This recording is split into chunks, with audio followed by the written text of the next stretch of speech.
Chapter 2068. After all, the fox hunting organization was the largest organization of thieves in the world. Moreover, there were at least 1,000 thieves in the fox hunting organization. Every single one of them was the cream of the crop in the world of thieves. Yun Jian could recite the information of anyone who had some international reputation. Shen Qingjiang's master, the man named Lam, was actually at the bottom of the hierarchy in the fox hunting organization. Otherwise, the real top figures in the fox hunting organization would never have taken someone like Shen Qingjiang as their disciple. Yun Jian's words were like the worst nightmare in Shen Qingjiang's ears. To Shen Qingjiang, having his master as the master thief of the fox hunting organization Lam, was the most honorable thing for Shen Qingjiang. Shen Qingjiang didn't even hesitate to hide this layer of his identity. He wanted to wait for the right time to reveal this layer of his identity and surprise the group of girls around him. Then their impression of him would rise sharply. However, Shen Qingjiang had never expected Yun Jian to appear. Judging from Yun Jian's tone, could she be even more powerful than the fox hunting organization? Who the hell are you?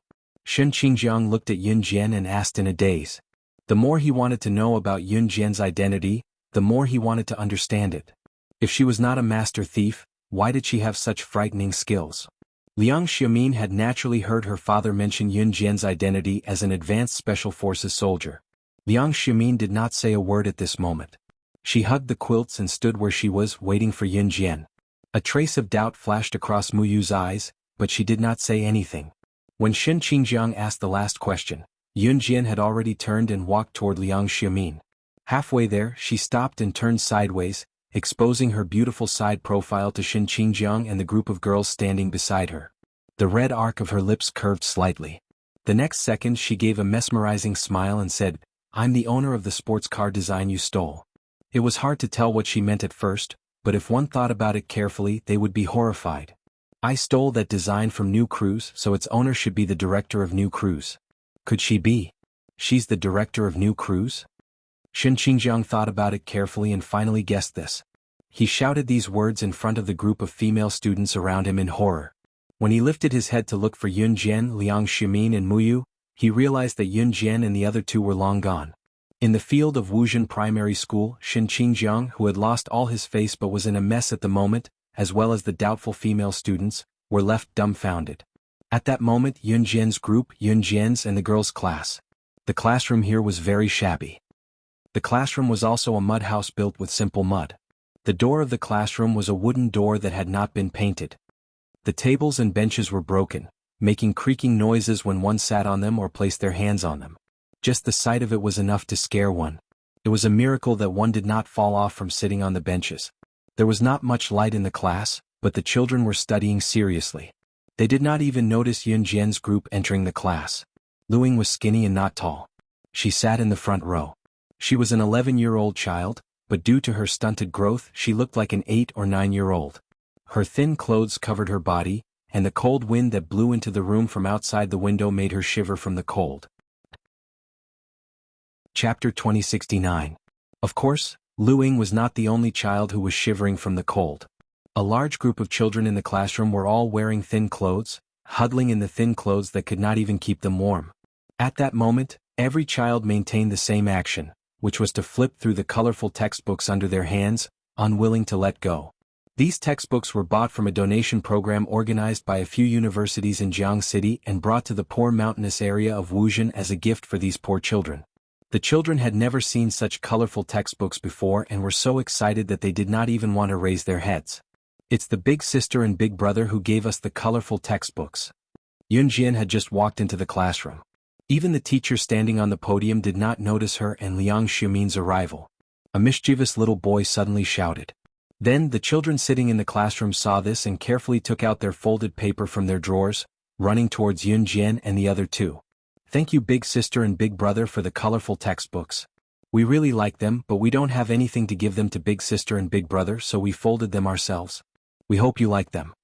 A cute little girl stretched out her dirty little hands, holding a folded paper crane with both hands, and handed it to Yun Jian. In her clear eyes, there was an innocence that the children in the city would never have. The little girl's hands were dirty, and there was a stench on her body, as if she had not bathed in a long time. But Yun Jian did not say anything and took the paper crane from the little girl, giving the little girl a smile. "Thank you." The paper crane was very light, and the origami was very tattered. It was obvious that the little girl had hidden this origami for a long time, folding and unfolding it again and again. Now the little girl had given her favorite treasure to her. It's good that big sister likes it. The little girl stuck out her tongue playfully. These children used origami to fold many animals and gave them to Yun Jian, Liang Xiaomin and Muyu. Although the things were small and did not have much value, they were mixed with the children's thoughts. This was the closest and most authentic gift that the children from the countryside could give, and money could not buy. They might not have the money to return better gifts, but the children's gifts were one of a kind. Children, there are many big brothers and sisters over there. Give them all the origami you worked so hard to make last class. At this time, the teacher saw Xin Qingjiang and many university students from the city standing on the field through the window. The only female teacher other than the principal gestured to the children. Presents for big brother and big sister. All the children ran happily to the playground. Big sister, come with us. The little girl who gave Yun Jian the paper crane just now pulled Yun Jian's hand and ran towards the sports field. Seeing this, Liang Xiaomin and Muyu followed Yun Jian. At that time, some children had already found their big brothers and sisters who hadn't received any gifts and gave them the hand-folded paper that they had painstakingly cut. The university students who came from the city to teach took the origami paper that the children had cut with great difficulty. This was a beautiful scene. Even Yun Jian could not help but smile. She had never known that in a place so poor that even food and clothing were a problem, there was such a group of kind and innocent children. Children might live in the lowest level of the world and not be liked. But they had the innocence and kindness that ordinary children did not have. Liang Xiaomin was touched.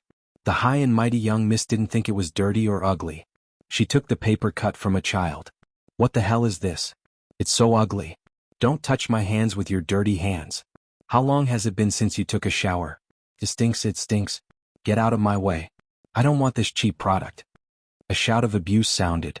On the other side, an elegant and beautiful girl with a slender figure was standing there. She scolded the child who handed her the origami paper, then avoided the child with clear eyes and a face full of anticipation as if avoiding the plague. The girl who scolded the child was none other than Wu Zhizhi, who had scolded Yun Jian when Yun Jian asked Xin Qingjiang for the design on the bus. Chapter 2070. Wu Zhizhi looked at the child's outstretched hand as if she had seen a river beast. However, unlike the river beast, Wu Zhizhi scolded and retreated in disgust. The child, who had reached out to Wu Zhizhi and wanted to hand her the folded paper that she had painstakingly cut, only to be treated like this by Wu Zhizhi. She froze in the same position as when she reached out her hand to hand over the folded paper. Like the other children, this child was dirty and looked like he had not bathed in a long time. Wuzhen was not a coastal area and water was scarce. No family dared to bathe in a basin full of water. In that case, it wouldn't be a problem of cleanliness anymore. Even whether they would starve to death or die of thirst would become a problem. Therefore, the children here would at most use a small handful of water to wipe their bodies during the festival. They did not dare to use it too much. The other university students who came with Yun Jian would not say such things in front of the child even if they despised the child for being dirty and smelly. Did Liang Xiaomin not despise it? Liang Xiaomin, who had been spoiled since she was young, despised it more than anyone else.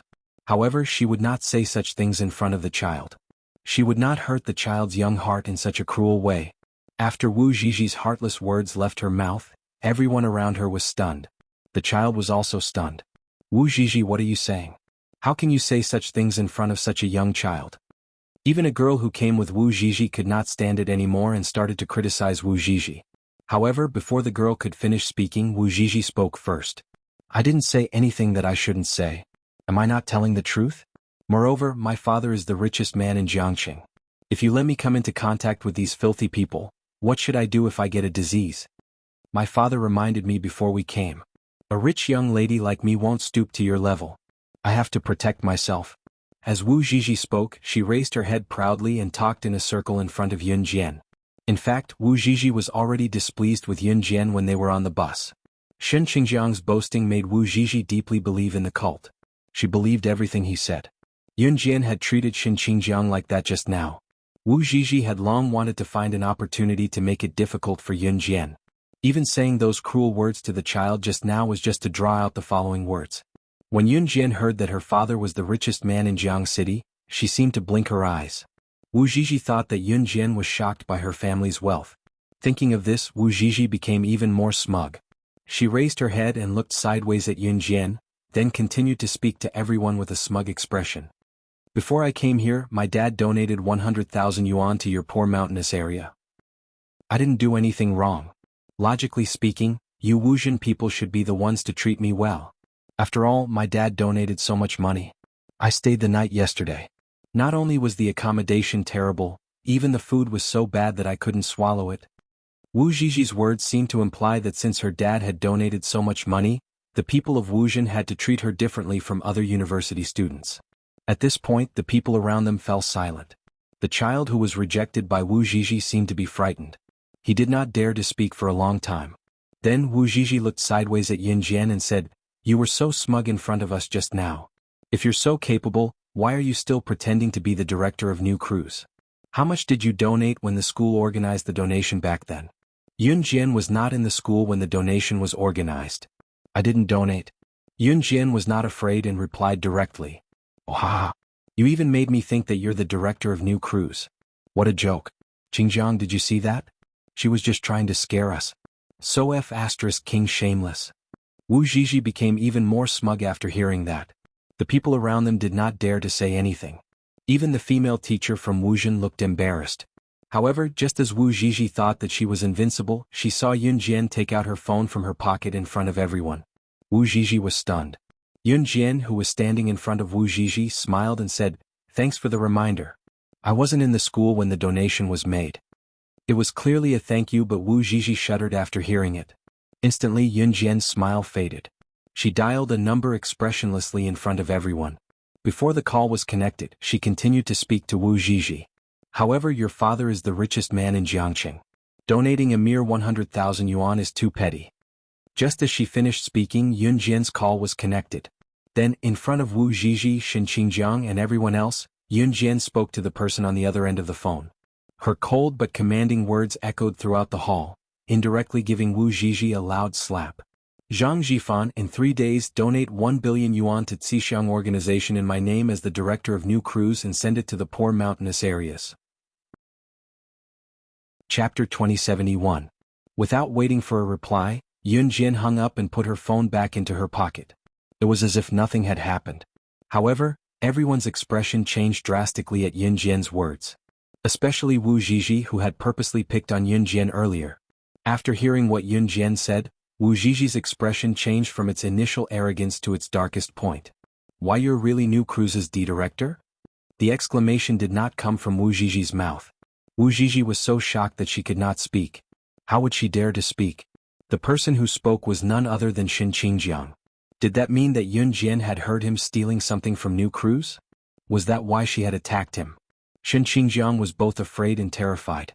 He suddenly recalled that if Yun Jian was New Cruise's director, based on the company's current development, it was not unbelievable that his master's fox hunting organization would give her face. However, was Yun Jian really New Cruise's director? Wu Ziji couldn't say a word for a long time. Finally, when she saw that everyone was staring at her, she stammered, "You? Look. What are you looking at?" She said she's New Cruise's director, so be it. There's no signal here. Maybe she made a fake call just now. After saying that, Wu Ziji came to her senses. That was right. There was no signal in Wuxian. Yun Jian's call just now must have been an act. Wu Ziji's confidence grew as she thought about that. She lifted her head again to look at Yun Jian and swore. "I was wondering why you hung up after saying that. It must be because you didn't make the call. If you call without signal, the other party won't even pick up. Ah!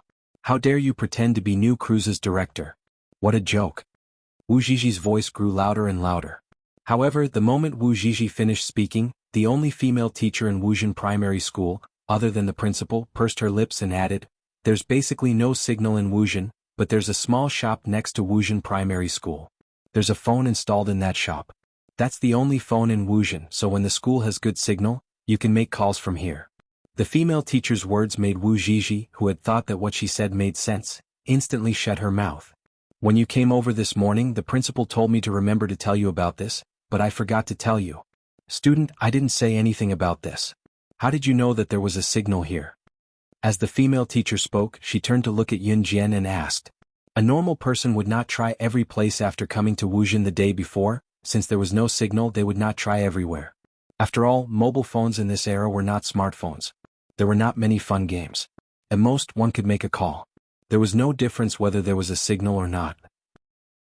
If it was smartphones nowadays, people would definitely run to Wu Town to ask if there was any signal. Even if there was no signal in every place, they would still try it. After hearing the female teacher's words, everyone turned to look at Yun Jian. Yun Jian, who stood where she was, narrowed her eyes and gave a half smile before she spoke up. Of course, I saw the phone in the small shop near the school. If there was no signal, the phone wouldn't be placed at the counter. Since it was placed at the most obvious counter, it must be to attract customers to make calls there. Of course, there would be a signal. Chapter 2072. Yun Jian's words were very logical. Actually, many people could analyze it, but no one was as observant as Yun Jian. Take Wu Zhizhi for example.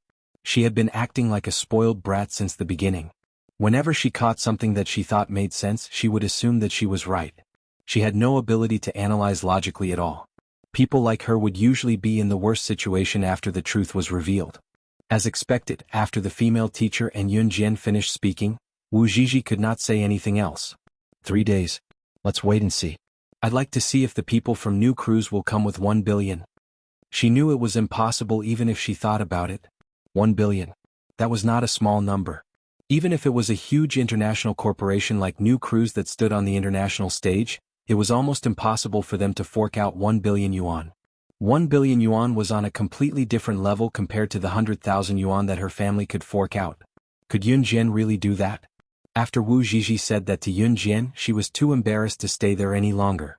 Therefore, she turned around to call her friend, Kai Xinyuan, who was so fat that her body would jiggle with every few steps she took. She left the place pathetically. After Wu Zhizhi and her friend fled, Shin Qingjiang also left with the group of girls in a panic. It was only when the group was far away that Liang Xiaomin looked at Yun Jian and exclaimed excitedly, "Yun Jian, you were so cool just now. Didn't you see how green that girl's face was? I've never seen a rich girl who likes to throw a tantrum more than I do. I just can't stand her. That felt good. That felt so good." Liang Xiaomin almost clapped and cheered as she spoke. On the other hand, Muyu was very rational. He pursed his lips and tilted his head to look at Liang Xiaomin. He then turned to Yun Jian and said, "You really pissed them off just now. I agree that you should take them down a notch. How dare you say something like that in front of children? But can you really get New Cruise to donate 1 billion yuan to the children in the poor mountainous areas? Are you really the director of New Cruise?"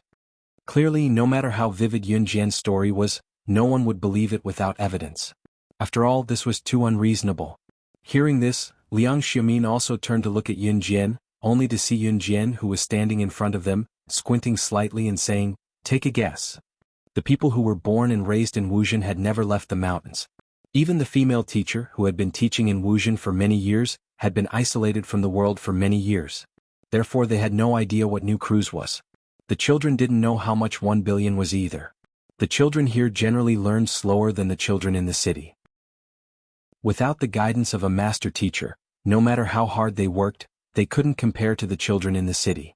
"Big sister, can I take you to herd the lambs after school? Big sister is so pretty, the lambs will definitely like you very much." The child, who had just been scolded by Wu Zhizhi in that tone, walked to Yun Jian shakily and said to Yun Jian. She was a very cute little girl, but because she hadn't bathed for a long time, she reeked of sweat and her face and hands were dirty. After being scolded by Wu Zhizhi, the little girl dared not touch Yun Jian's hand, afraid that Yun Jian would despise her too. "Then it's a deal. You'll take us to herd the lambs after school." Before Yun Jian could reply, Liang Xiaomin responded to the cute little girl first. Liang Xiaomin was stunned when she saw that everyone was looking at her. She then coughed twice and looked to the side. She said something that didn't match her heart. "I'm sorry. I'm not the one who wants to herd the lambs with you. I saw that you wanted Yun Jian to go, so I agreed on Yun Jian's behalf. I'm just going to check it out along the way." This young lady's arrogance was unparalleled. When the children heard Liang Xiaomin's words, they all giggled. What are you laughing at?" Liang Xiaomin's face was stiff, but she didn't look fierce at all. "Big sister, you're much cuter than those sisters who left just now." A naughty little boy put his hands around his mouth and shouted loudly. The scene was peaceful. The little girl who had invited Yun Jian to herd the lambs was called Xing Zi by everyone. This naughty little boy was called He Qifeng. The group of children immediately started playing with Liang Xiaomin. Liang Xiaomin's arrogant temper was completely worn out. At 3:30 in the afternoon, after the children had finished school, Yun Jian, the group of children, and Liang Xiaomin were walking to a place where they grazed the lambs. In the end, one of the children forgot to bring home the textbook for homework. It was too slow for the child to go back and get it, and it was too dangerous for him to walk alone. Yun Jian let the group go to the hill where the lambs were grazed first, and she rushed back to school to get it. Just as she arrived at the child's classroom, she suddenly heard two strange voices. It's here. We won't be discovered here, right? Gentler, Qingjiang, it's so comfortable. This was a woman's voice. Everyone's gone. It's so exciting to do it in the classroom. Dambi *tch come out.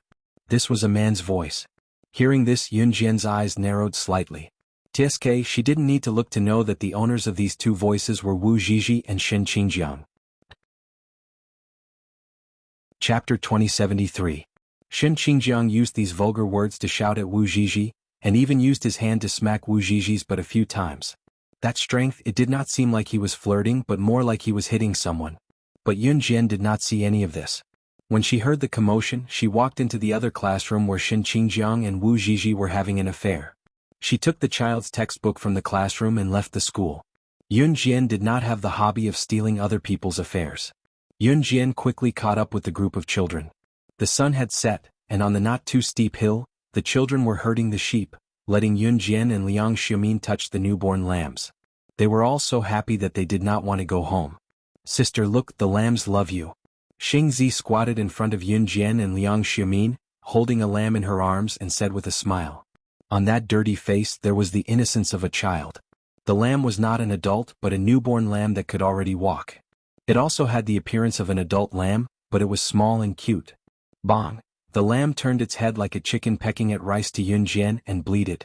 On this hill there were people herding cows and sheep, and a large group of ducks and chickens running around chasing each other. Although it was noisy, Yun Jian felt a sense of tranquility. That was a sense of tranquility in the heart. Sister, do you want to hold the lamb? Xing Zi asked as she looked at Yun Jian with her large black eyes, holding the lamb in her arms. Yun Jian nodded. Xing Zi passed the lamb into Yun Jian's arms. The lamb was very obedient, and stayed in Yun Jian's arms without making a sound or moving. It was very obedient. Sister, look, this lamb loves you so much. Xing Zi shouted happily as if she had discovered a new world. Evening passed quickly, and in the blink of an eye, the sky was about to turn dark. Everyone returned to Wuzhen the way they came, and then took a detour to go home. Do you have any dreams? Yun Jian suddenly asked. She still had a long way to go. She still had to deal with the mysterious man and the Reverse Emperor organization. He couldn't stop leading the Kosha mercenaries forward, or there would be thousands of Reverse Emperors rising in the future. Then what about this group of innocent children? What were their dreams? Xing Zi, He Qifeng, Lu Ying, and the other children were silent for a while. In the next second, the group of children spoke resolutely one after another. Our dream is to leave the mountains. That's right. The teacher said that as long as you study hard, you will be able to walk out of the mountain. I want to see the outside world. You wanted to see the outside world. After the last child finished speaking, everyone fell silent. It was such a small wish, but for these children, it was harder than ascending to the heavens. They did not have great ambitions. Their only wish was to walk out of the mountains and see the outside world. At this moment, Yun Jian didn't know what to say. Perhaps some people would say that she had the ability to let these children see the outside world. But Yun Jian wouldn't do that. The outside world was not as beautiful as the children imagined. The children would understand when they left the mountains with their own strength.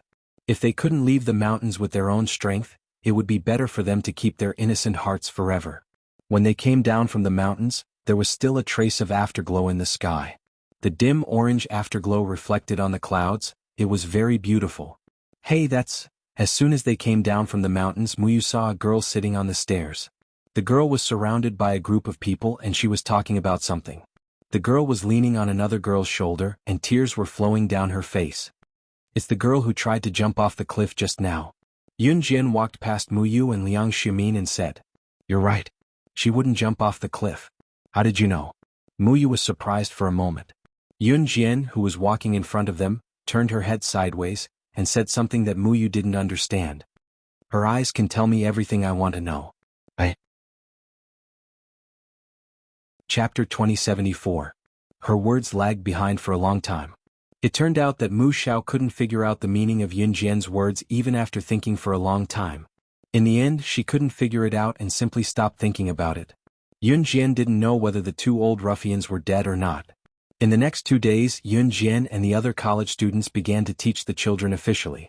Before that, it was worth mentioning that the quilts that Yun Jian and Liang Ximin bought for Lu Ying and Lu Shijia scared them.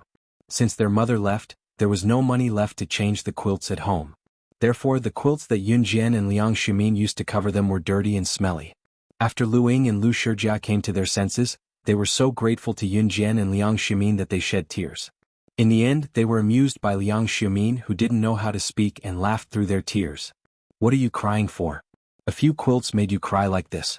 I'll buy 100 quilts tomorrow and teach you how to cry." In the next 2 days, Yun Jian didn't teach anything. She just followed the children. This volunteer teaching activity in the countryside was organized by Jiangqing Normal University. To put it bluntly, Yun Jian and the others came to experience the atmosphere of the poor mountainous area. The college students of Normal University would be teachers in the future. Therefore, they came here to experience the feeling of being a teacher in advance. As for Yun Jian and the other students from other schools, they were considered as substitutes. After all, although Yun Jian and the others were not students of Normal University, they all had good grades. That was why they could come here. Of course, Liang Ximin was not included. It was 3:30 in the afternoon. Yun Jian had just eaten an orange given by a child who said that it was grown at home. It was sweet and delicious. After eating the orange, her hands were sticky, so Yun Jian went out of the classroom to wash her hands. On the way back, she heard the principal of Wuzhen Primary School say to the only female teacher in Wuzhen Primary School. The 4, 6, and 6 years old children were brought to the outdoor class by the college students? When the principal asked, the female teacher answered honestly, "Yes, principal." "Then you have to follow them and keep an eye on them. I heard that there are often cases of children being kidnapped in broad daylight in the nearby towns. Many children have gone missing. Hurry up and go outside to look after the children. Our Wu town has no law and order to begin with. Human traffickers always pick places like ours to attack. There are security guards in the big city. Hurry up and follow them outside," the principal instructed. But everything the principal said was for the sake of the children. "Yes, principal, I'll go right away." The female teacher hurriedly ran out. Yun Jian had just walked past the principal and the female teacher. There were 2 classes in Wuzhen. The 1st, 2nd, and 3rd graders were in one class, while the 4th, 5th, and 6th graders were in another class. Lu Ying was in the 4th, 5th, and 6th grades. Last time, the ones who brought Yun Jian, Liang Ximin, and the others to herd the sheep on the mountain were the students in the 4th, 5th, and 6th grades. Yun Jian had just passed by the principal and the female teachers when she was stopped by the elegant and beautiful Wu Zhizhi with a sneer on her face. "Today's the 3rd day. You said you wanted New Cruise to donate 1 billion RMB. It's almost evening now. Where are the people from New Cruise?" Wu Zhizhi was all smiles as if she could already see Yun Jian making a fool of herself. "Today's not over yet," Yun Jian replied. After that, she walked past Wu Zhizhi and headed inside. However, just as she was about to enter the classroom, a female teacher who had rushed back from afar cried out at the entrance. "Oh no! The children! The children have really been kidnapped. Principal! 5 of our children have been kidnapped into a black van. Hurry up and get the people in town to save them." Just as the female teacher found the children, she saw a group of masked people dragging the children into a black van. The female teacher tried to stop them but was punched. Ignoring the pain, she ran back and yelled for help. Just as she reached Yun Jian's side, Yun Jian's eyes flickered. She grabbed the female teacher. "What's going on? The children have been kidnapped by a group of people. What should we do? What should we do?" The female teacher was so flustered that her face turned pale. She did not even notice that she was holding a card written in blood. Yun Jian took the card from the female teacher right in front of the smug Wu Zhizhi. There were 2 words written in fresh blood on the card: Reverse Emperor. Seeing that, Yun Jian's eyes darkened. She was as cold as ice in February. In front of Wu Zhizhi and the female teacher, she spoke calmly as usual. "They've been kidnapped by the assassin organization. You won't be able to catch up to them." Chapter 2075. The name, Reverse Emperor, on the card was enough to prove that the kidnapper was from Reverse Emperor. As for the female teacher and the principal, even if they gathered everyone in Wu Town, they wouldn't be able to catch up to Reverse Emperor's black van. After all, Reverse Emperor was an assassin organization that was only second to the Kosha mercenaries and Han. They even dared to declare war against the Kosha mercenaries and Han.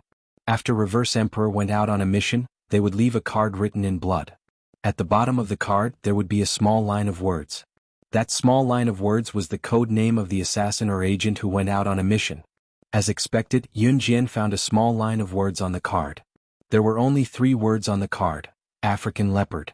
The kidnapper is the 5th-ranked assassin in the international assassin ranking, African leopard. Before the female teacher and Wu Zhizhi could react, Yun Jian raised her head to look at them. Yun Jian added, "You won't be able to catch up to them. Even if you do, you will be killed immediately." What Yun Jian was doubtful about was why Reverse Emperor would send such a character to a poor mountainous area like Wu Town to kidnap people. However, when she saw the words African leopard on the card, all her doubts were cleared. "Their target is me," Yun Jian said as she walked towards the classroom. "Wait. What are you talking about? You were the chairman of New Crews before, and now you're talking about some assassin organization. Are you messing with us? Let me tell you, you can't be so selfish. Now that the children are kidnapped, you're still not letting the people in Wuzhen rescue them? You're doing this on purpose. Why are you so involved in this?" Seizing the chance to accuse Yun Jian, Wu Zhizhi rambled on incessantly. When she saw that Yun Jian was walking towards the classroom, she screamed even louder. She even tried to pounce on Yun Jian as if she was going to stop Yun Jian from leaving. When the female teacher heard Yun Jian's words, she was stunned, but she still ran to find him. Ever since the female teacher's terrified voice had been heard, the surrounding people had been drawn over. At this moment, the dozens of university students who came from the university town of Jiang City to teach in Wuzhen were all near Wuzhen Primary School. When they heard the commotion, they all ran over. "I think you're the one who wants to kill the child. Not allowed to save people? How can someone like you be the chairman of New Crews? What a joke," Wu Zhizhi said and was about to pounce on Yun Jian to stop her from leaving. However, Yun Jian dodged Wu Zhizhi's attempt to pounce on her from behind and walked into the classroom in a few steps. "Principal, let's call for help to save the children. If the children are taken away, it's my responsibility. Save the children. Save the child." The female teacher had already called the principal out. The 2 of them were about to rush out of Wuzhen Primary School. The female teacher was trembling violently and the principal was in shock as well. However, he could not give up. He still had to save the children. "What's going on?" Xin Qingjiang, Liang Xiamin, Mu Yao, and the rest had no idea what was going on. However, the university students who heard the commotion could roughly guess what was going on. The children had been kidnapped. However, just as the principal and the female teacher were about to step out of the small Wuzhen Primary School, Yun Jian came out of the classroom with her backpack in one hand. When she was in the classroom earlier, she had used her fastest speed to hide all sorts of blades, knives and daggers from her backpack in various places on her body. The African leopard, ranked 5th on the international assassin ranking, was known for his speed. Yun Jian was strong and her biggest chance of winning was her speed. It was not that Yun Jian was not as fast as the African leopard, but to go up against someone like the African leopard who was not weak, she had to be fully equipped with all the secret weapons of a secret agent. Only then would she have a higher chance of winning. At this moment, Yun Jian had already hidden all sorts of killing weapons all over her body without leaving a trace. At this moment, Yun Jian was holding her backpack in her left hand. In front of all the university students, the principal and the female teacher who saw her come out of the classroom, her right hand took out the latest SIGP 2106 Swiss silver pistol from her backpack. After that, she threw her backpack on the ground and put the latest model SIGP 2106 silver handgun into the holster at her waist without even looking at it. Her other hand held the last 2 butterfly knives tightly at the base of her thighs and pulled down her shirt. After she pulled down her shirt, in the eyes of outsiders, it was as if Yun Jian did not hide any weapons on her body. No one could see any traces of weapons on her body.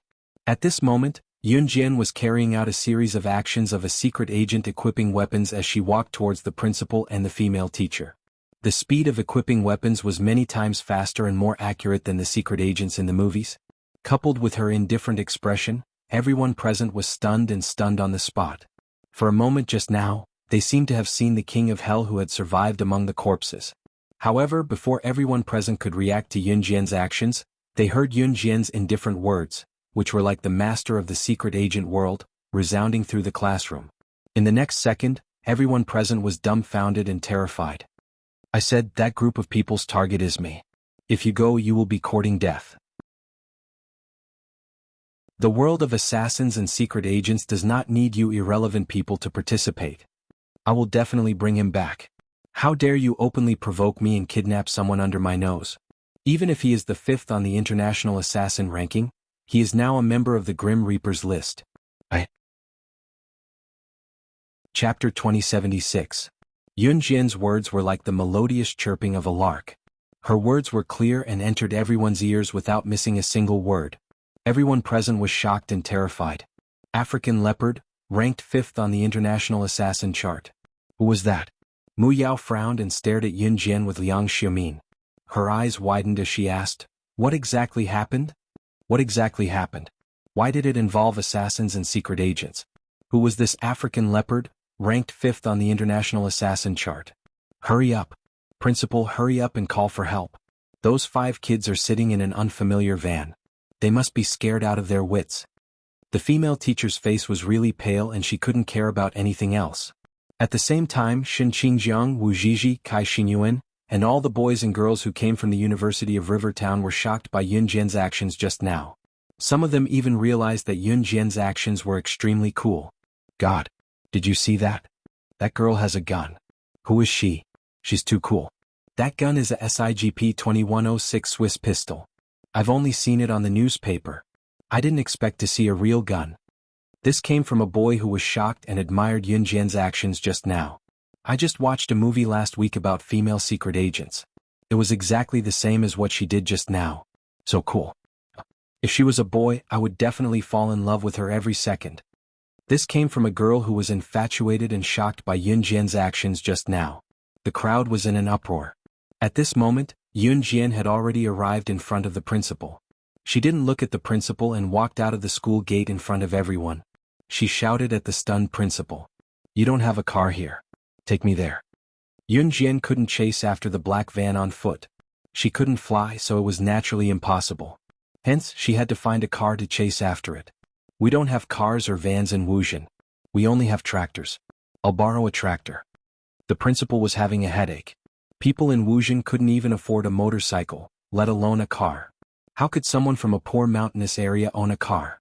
This was also the reason why the human traffickers were able to capture them so easily. As long as they dragged the kidnapped children into the car, even if they were discovered, the villagers who didn't have cars wouldn't be able to chase after them. No need. Yun Jian refused. It was impossible for the tractor to chase after the black van. "So, when are you going to stop showing off? You clearly know that there are no cars or vans in Wuxia. You're just afraid that you'll lose face if you chase after someone on a tractor, right? Who are you pretending to be the savior of the world for?" Even though Wu Zhizhi saw the scene just now, she quickly reacted at this moment and continued to speak rudely to Yun Jian. Wu Zhizhi was probably the kind of person who wouldn't shed a tear until she saw the coffin. Yun Jian did not say anything. After 3 seconds of silence, a cool sports car drifted over from afar. Yun Jian had heard the sound of the sports car drifting when she said, "No need." Not long after the sports car drifted over from afar, several luxurious cars behind it sped over from the direction of Wuxia toward the city. They were from New Cruise and the one leading the drifting sports car was Qin Yu. "Open the top and chase after someone," Yun Jian ordered softly, ignoring Wu Zhizhi and the rest. Qin Yu, who was sitting in the sports car, immediately opened the hood of her sports car, the sunroof of the sports car, and made a 360-degree turn in the open space at a frightening speed. This scene caused an uproar among the crowd. What shocked them even more was the moment the sports car opened its top and made a 360-degree turn at a shocking speed. However, he only saw a small and nimble figure running over there like a swallow. The owner of the small silhouette sprinted over 10 meters on the ground and leaped right into the sports car's seat the moment the sports car made a 360-degree turn. Just as the sports car made a turn, Yun Jian, who was in front of the crowd, was already in the car. The car stepped on the accelerator at a shocking speed and left the place immediately. Silence. Dead silence. It wasn't until 30 seconds later that someone said in a tone of disbelief and shock, "Oh my God!" She jumped into the sports car when it made a 360-degree turn. If she missed, she'd be killed. Is that girl really a secret agent or an assassin? I've never seen such a terrifying woman in my life. She's even a university student. She's F*** king amazing. Chapter 2077. Yun Jian, who had hopped into Qin Yu's sports car, sat in the passenger seat and was taken away from the place amidst the crowd's exclamations of shock, surprise, and fear. The scene just now caused everyone present to be unable to regain their senses for a long time. One had to know how terrifying it was. If Qin Yu had missed, if Yun Jian had jumped in the wrong direction, or if Yun Jian had accidentally fallen to the ground, the sports car would have turned around and run over her directly. Would she still be alive then? However, from what they could see now, the series of thoughts were unrealistic. It was because Yun Jian and Qin Yu's coordination just now could only be described as flawless. It was as if they had cooperated with each other thousands of times in that thrilling and terrifying move earlier. To them it was a piece of cake. It was a tacit understanding that outsiders could not obtain even if they wanted it. Those who stood where they were, be it the principal or the female teachers, had forgotten that they had to call for help to save the child. The moment they saw Yun Jian getting into Qin Yu's sports car and speeding away, the crowd had an illusion for a moment. It was as if, as long as Yun Jian was here, no matter how difficult it was, it would not be a problem. Wu Zhizhi, who was shocked by the series of events, could not react for a long time. What was going on? Why was Yun Jian so skilled? She was like a special forces soldier from the army. She was so cool. The people around them were exclaiming, so cool, oh my god, and so on to describe the shocking scene earlier. Wu Zhizhi's face turned paler when she heard that. Although I don't know what happened, do you guys want to check it out together? A middle-aged man in a suit and a pair of branded leather shoes alighted from a luxurious sedan. He was dressed like a big shot. This man was the current CEO of New Cruise, Zhang Jifan. Zhang Jifan had changed his appearance. He was wearing a branded suit and branded leather shoes. Even the way he walked gave off the vibe of a successful middle-aged man. However, this didn't mean that Zhang Jifan was being extravagant and acting like a big shot. Zhang Jifan was New Cruise's living signboard. He was different from Yun Jian, who was a hands-off boss. Since he wanted to run New Cruise on an international track, there was no way he was going to wear street goods to interact with international multinational companies. It would be strange if that person was willing to pay attention to him. Sometimes, wearing gold and silver from head to toe was a job requirement. Zhang Jifan was a living example. I'll have to trouble you then. The principal hurriedly nodded. Everyone was eager to know what had happened and whether the children were all right. Therefore, after listening to Zhang Jifan, they all got into the luxurious sports cars that Zhang Jifan had brought. Even Wu Zhizhi and Xin Qingjiang were no exception. Perhaps it was because Zhang Jifan had rarely shown his face on television. No one recognized Zhang Jifan when they got out of the car and went after Yun Jian and Qin Yu in the luxurious cars. On the rugged mountain path, a black van was driving at the front. There were fields all around without any weeds or trees. Therefore, one could see clearly that a convertible sports car was chasing after the black van and was closing in on them. As the black van and convertible sports car passed by, the luxurious cars that could be seen from afar but could still be seen driving into the curve. Wu Zhizhi, Xin Qingjiang, Liang Xiumin and Mu Yu followed them. Far away. Yun Jian, who was in the convertible sports car, growled at Qin Yu, "Take the small path and flank it." Hearing that, Qin Yu took the small path and went over a steep slope right in front of the people in the luxurious cars to close the distance between them and the black van. At the same time, Wu Zhizhi and the rest who were far away saw something that shocked them. Yun Jian, who was sitting in the convertible sports car, pulled out a pistol from her waist and raised it single-handedly without looking, shooting the 4 tires of the black van in front of them from different angles. After 4 shots, the tires of the black van burst and it was forced to stop. Yun Jian did a flip and leaped onto the ground without waiting for the convertible sports car to stop. Her hand that held the pistol lowered naturally as she approached the black van fearlessly. It was like the arrival of the Grim Reaper. Chapter 2078. It was as if Yun Jian had done the breathtaking action thousands of times without a hitch. The people who followed her from afar had an illusion for a moment. It was as if she was meant to live in a world filled with bloodshed. However, for some reason she had come to the ordinary world they lived in. Just as they were thinking about it, a few limousines stopped a few dozen meters away from the black van and convertible sports car that were parked closely together. "Don't come over. I'll go take a look." The principal got out of the car and walked towards Yun Jian. He was worried that something would happen to the children. However, if there was any danger, he would bear it alone. "Principal, let me go." The female teacher held the principal back and gulped. Although she was afraid, she still wanted to walk over. "You guys stay here. I'll go." Zhang Jifan stopped her. As he spoke, he took off his blazer and tossed it to one of his men in the limousine. The man quickly caught the blazer that Zhang Jifan tossed to him. At the same time, Zhang Jifan was already walking towards the black van. Zhang Jifan had not only developed new crews well in the past few years, but he had also been improving his own abilities. Although he might not be able to defeat a high-level assassin, at least he would not cause trouble for Yun Jian and could even help Yun Jian. At the same time, Yun Jian had already walked to about 10 meters away from the black van in front of everyone. She stopped and glanced at the black van from the corner of her eyes. "African Leopard, I know you're in the van. Why don't you come out? Are all the assassins in Reverse Emperor like you? Cowardly? You're the 5th-ranked assassin in the international assassin chart. Is that all you've got?" Yun Jian stared at the black van. Unknowingly, she had already put the gun back into the holster on her waist and squinted her eyes. The windows of the black van were covered with a layer of film, so the people inside could not be seen from the outside. Bam! Sure enough, as soon as Yun Jian finished speaking, the car door was opened, and a 2-meter-tall, burly middle-aged man got out of the car. After the burly middle-aged man got out of the car, he looked at Yun Jian. His right hand behind his back was dragging a big hammer. He held the big hammer and dragged it to the ground as he walked towards Yun Jian. This burly middle-aged man was African Leopard, ranked 5th on the international assassin rankings. Although he was 2 meters tall and was a heavyweight, the speed of the African Leopard was like that of a real cheetah, fast and agile. He was strong and fast. Even if it was the assassin or secret agent ranking, the assassins or secret agents who were ranked above the African Leopard would have to be 100% vigilant against him, because the slightest carelessness could lead to instant death. "Little girl?"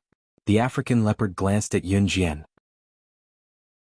Obviously, he did not recognize Yun Jian's identity, although he despised Yun Jian for being a little girl in his heart.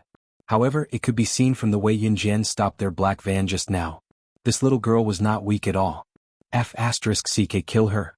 The African Leopard's eyes darkened as he ordered the men who came out of the van. Hearing that, the men took out their weapons. Wu Zhizhi and the rest who saw this scene were pale with fright. At the same time, Yun Jian stared at the men. The next sentence that came out of her mouth shocked Wu Zhizhi and the rest of the men. Even African Leopard and the men who were standing beside him were shocked. The 8th on the international assassin rankings, Slaying Dragon. The 15th on the international assassin rankings, Xing Tian. The 29th on the international assassin rankings, Long Yi. The international 3S wanted criminal, retired sharpshooter from Country X, Flying Lion. The Reverse Emperor organization is really willing to pay any price to get rid of me. But it's a pity that you elites will die here. Chapter 2079. Something unacceptable was happening on the road from Bianwu town to the city. At the same time in Yi Ling's house. Lin Wei really treated Yi Ling's house as his own. After a year, Lin Wei moved into Yi Ling's house openly. Other than returning to an Hun organization to deal with internal affairs, Lin Wei went to Yi Ling's house to eat and drink. He even asked to sleep with Yi Ling. Yi Ling's mother, Ji Qinqin, and father Yi Datong, didn't dare to disobey Lin Wei. Ji Qinqin and Yi Datong heard from Yi Ling that Lin Wei was the second in command of a gang and was very powerful. Ji Qinqin and Yi Datong didn't dare to disobey Lin Wei because they were afraid that Lin Wei would take their daughter away again. Their daughter had been missing for more than 10 years. To Ji Qinqin and Yi Datong it was fine as long as Yi Ling was fine. Therefore, Lin Wei also openly slept in the same room as Yi Ling in front of her parents. In fact, Ji Qinqin already thought that Lin Wei had taken advantage of her daughter. Now that Lin Wei wasn't in Yi Ling's house, Ji Qinqin called Yi Ling to her room. "Mom, why did you call me here?" Yi Ling didn't know why Ji Qinqin called her here. "Ling, did you do that with him?" Ji Qinqin was too embarrassed to ask at first. "What do you mean?" Yi Ling frowned slightly. Her sky-blue eyes were very beautiful. Did he wear a condom when you did it?" Ji Qinqin was experienced too. She didn't beat around the bush and asked directly. Yi Ling didn't know what Ji Qinqin was talking about before. Now that she heard Ji Qinqin's words, she understood. "Mom?" Yi Ling's face turned red instantly. Okay. Mom knows. Ling, it's been hard on you this year. Mom and Dad are useless. If we were more capable, we wouldn't let you suffer like this. Ling, I'm sorry for doing this with someone I don't like. Ji Qinqin said and tears fell down. She felt sorry for her daughter. Her daughter was already back home, but she couldn't stop Lin Wei from doing that to Yi Ling. She didn't dare to say anything. After all, Lin Wei was a gang member. "Mom? There was no such thing." Yiling shook her head. No, Lingling, listen to Mom. Mom and Dad have discussed it. We'll definitely help you escape from that man. That man won't come today. Hurry up and run. Mom and Dad are here. Even if that man kills you, Mom and Dad won't let you sell your body again. As Ji Qingqin spoke, she took out a bank card from her room and handed it to Yiling with trembling hands.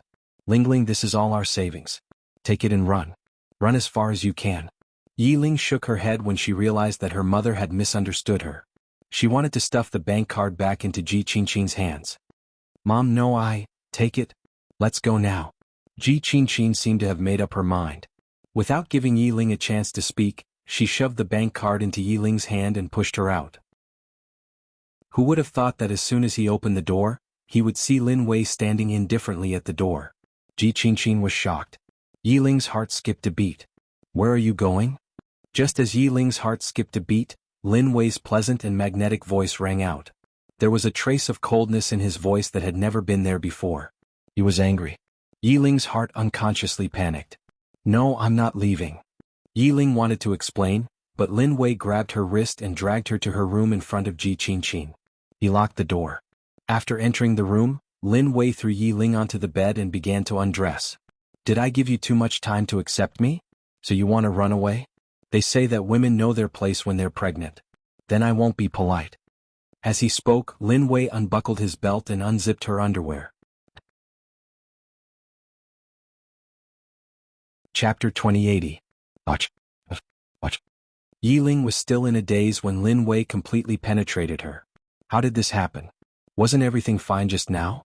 She thought it was just her mother, Ji Qingqin, who wanted to have a heart-to-heart talk with her. How did it turn out like this? Yiling couldn't describe how she felt. If she didn't want to accept Lin Wei, she would have started to struggle. But Yiling didn't struggle. So when her underwear was pulled open, Yiling was completely turned into Lin Wei's woman before she could react. Maybe she already liked him. After Lin Wei violently penetrated her, Yiling reached out her hands and wrapped them around Lin Wei's neck. She buried her head in his shoulders. Her legs wrapped around his waist. Softer, she said softly like a kitten. Even her earlobes were flushed. Didn't she want to escape? Escape from his world.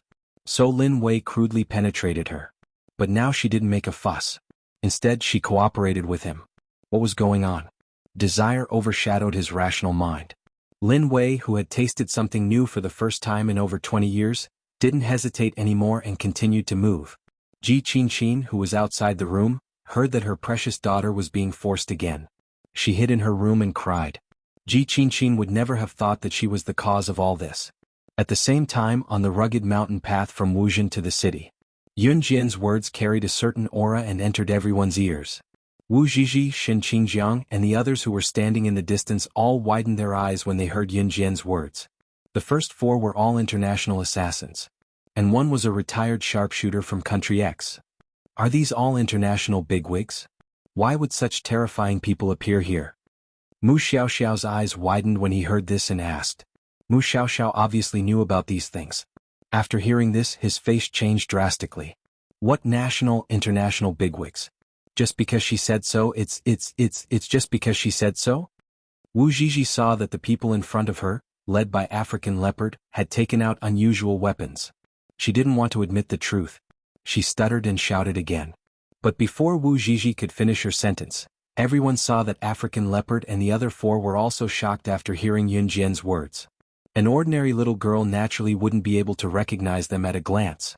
Moreover, Yun Jian had only glanced at them once and she had already exposed their backgrounds. Who was she? How do you know our identities so well? The African Leopard glared at Yun Jian and asked. African Leopard's words directly confirmed their identities. Wu Zhizhi's words just now made her look like a clown, and her face turned even uglier. There's nothing that I don't know about internationally. In front of them, Yun Jian didn't hide her smile. Who are you?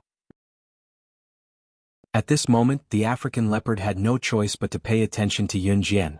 He had to pay attention to this little girl who they did not pay attention to in the beginning. Big brother, don't waste time on this little girl.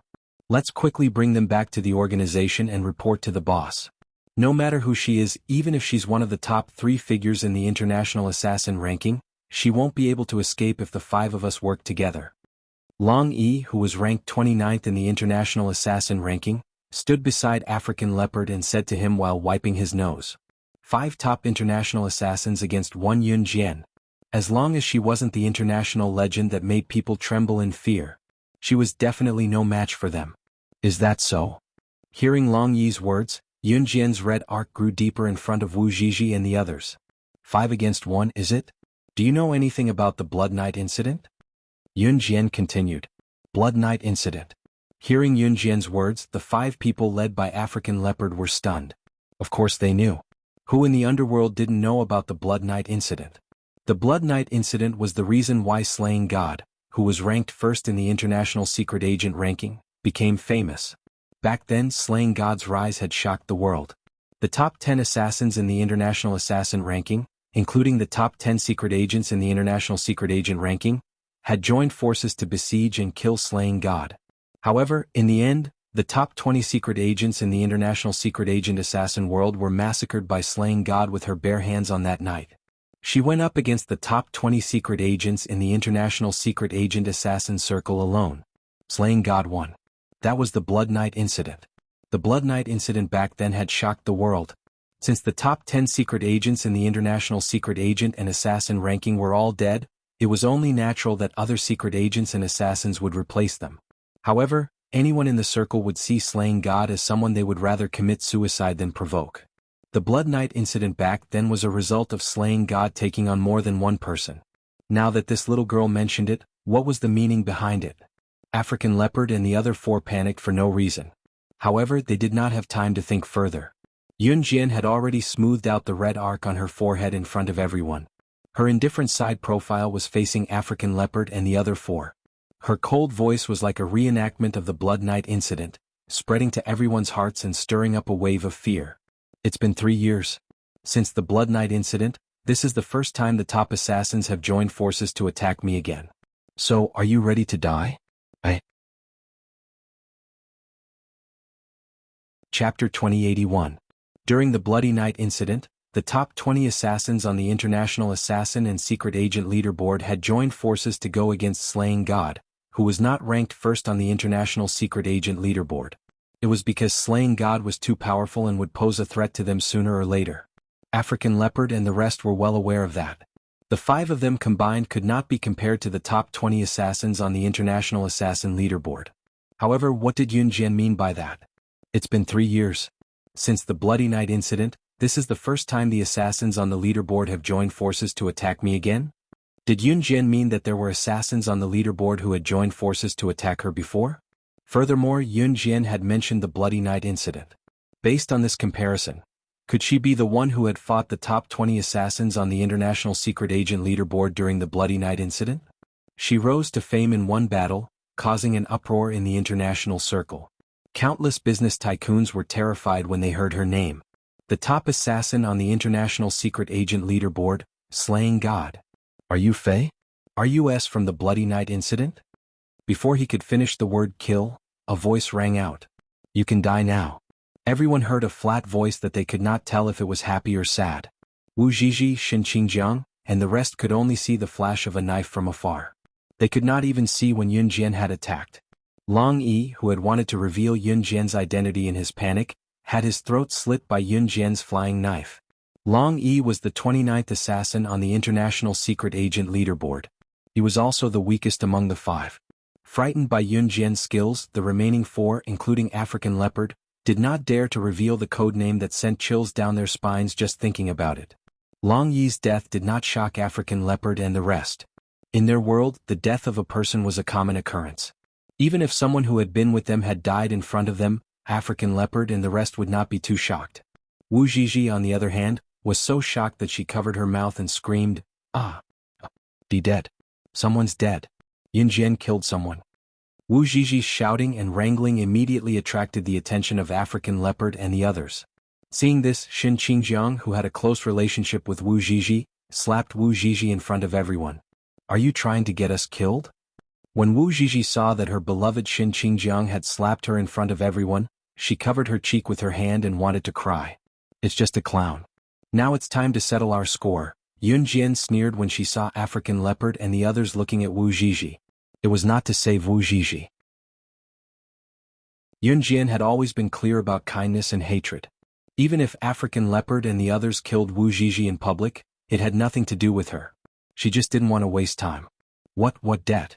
After African Leopard and the others guessed Yun Jian's identity, they were so scared that their faces darkened. At this moment, the tone of his voice was trembling with fear. Reverse Emperor, why did they send you here? Yun Jian asked. There was no answer to his question. You're not going to tell me, are you? Yun Jian took out 2 butterfly knives from both sides of her thighs and twirled them in her palms as she walked toward African Leopard and the others.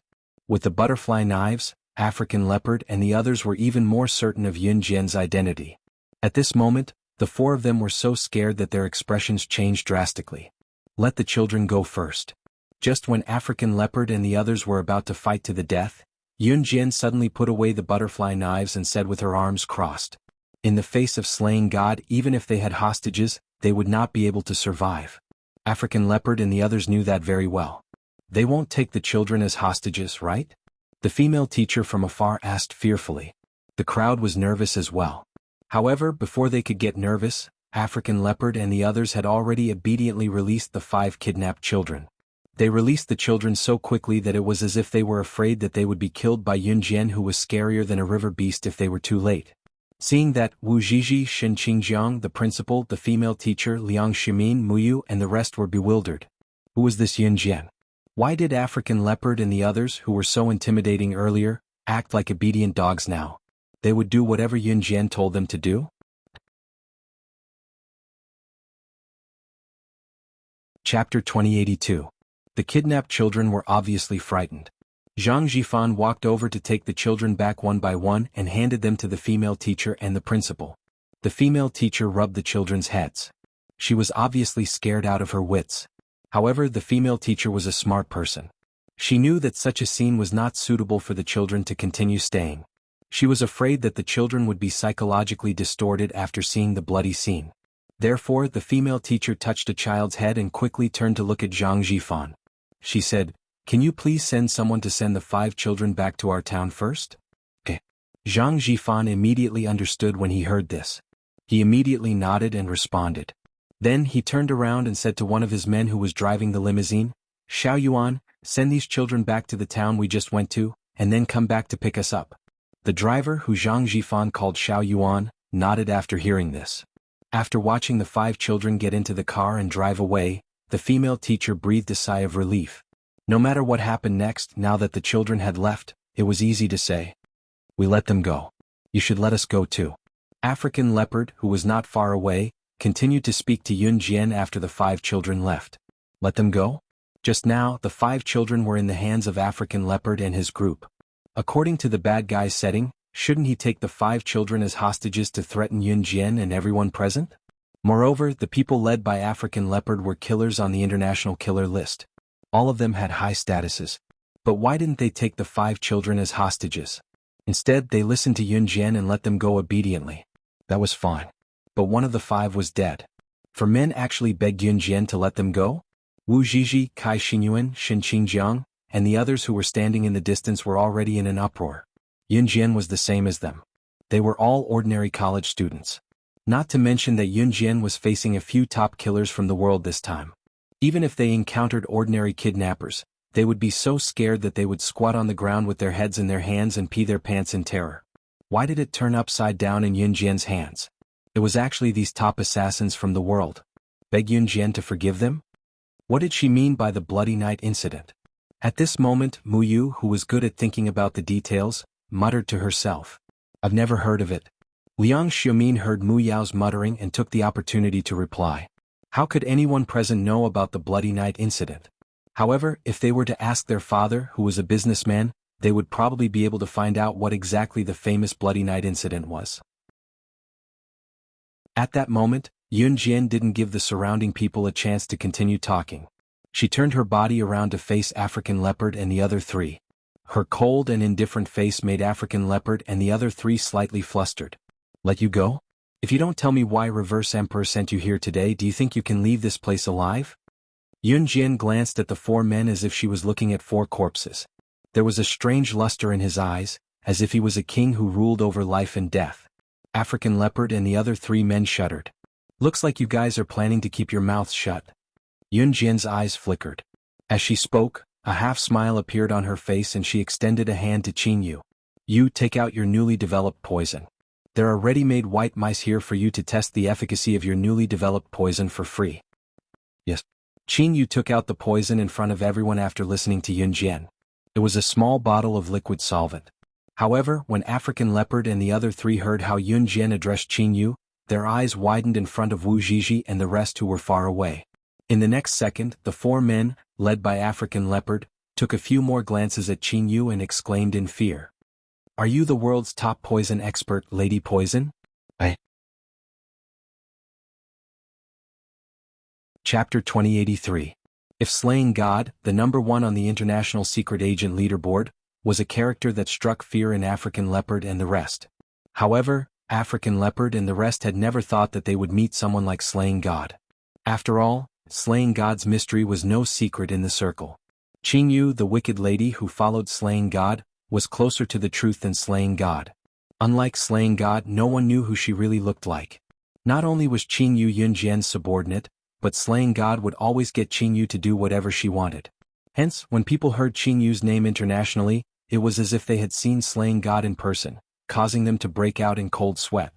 Moreover, Qin Yu was the world's #1 poison expert. Even if you walked a dozen meters away from her, she would still be able to poison you silently. Even if you died on the spot, no one would be able to find out the cause of death. Therefore, other than slaying God, Qin Yu, the wicked lady, was the last person the assassins on the leaderboard wanted to meet. Now, the two terrifying characters that the international assassins and secret agents did not want to meet the most were right in front of them. African Leopard and the other three's expressions could not be described with just one word. It was the fear of impending death. Slaying God alone was enough to kill them. Now there was the world's #1 poison expert. Will you let us go if we tell you? African Leopard asked Yun Jian. Yun Jian nodded.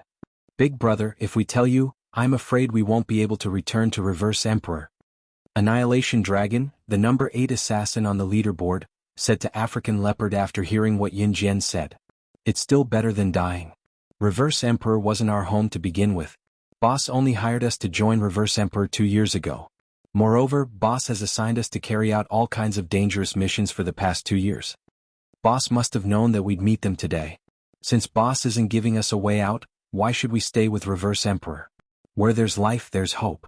Reverse Emperor was unkind to us, so why should we be kind to them? African Leopard said, clenching his fists. After that, the African Leopard seemed to have made up his mind to confess to Yun Jian. Let's talk over there. Yun Jian waved her hand and walked towards the track in the distance. When African Leopard and the other three saw this, they also followed. Yun Jian didn't stop until she was sure that Wu Zhizhi and the others couldn't hear her. You can speak now. Hearing this, African Leopard did not play any tricks. He spoke bluntly and told him everything he knew. It wasn't until African Leopard and the other three left with Long Yi's corpse in the black van that Wu Zhizhi and the others recovered from their daze. After he left, Wu Zhizhi, Shin Qingjiang, and Kai Xinyuan finally dared to walk over from afar. Liang Xiumin and Mu Shao also followed. How dare you kill someone just now? Wu Zhizhi shouted at Yun Jian as soon as she walked over. This irrational behavior was very consistent with her identity as a rich family's young miss.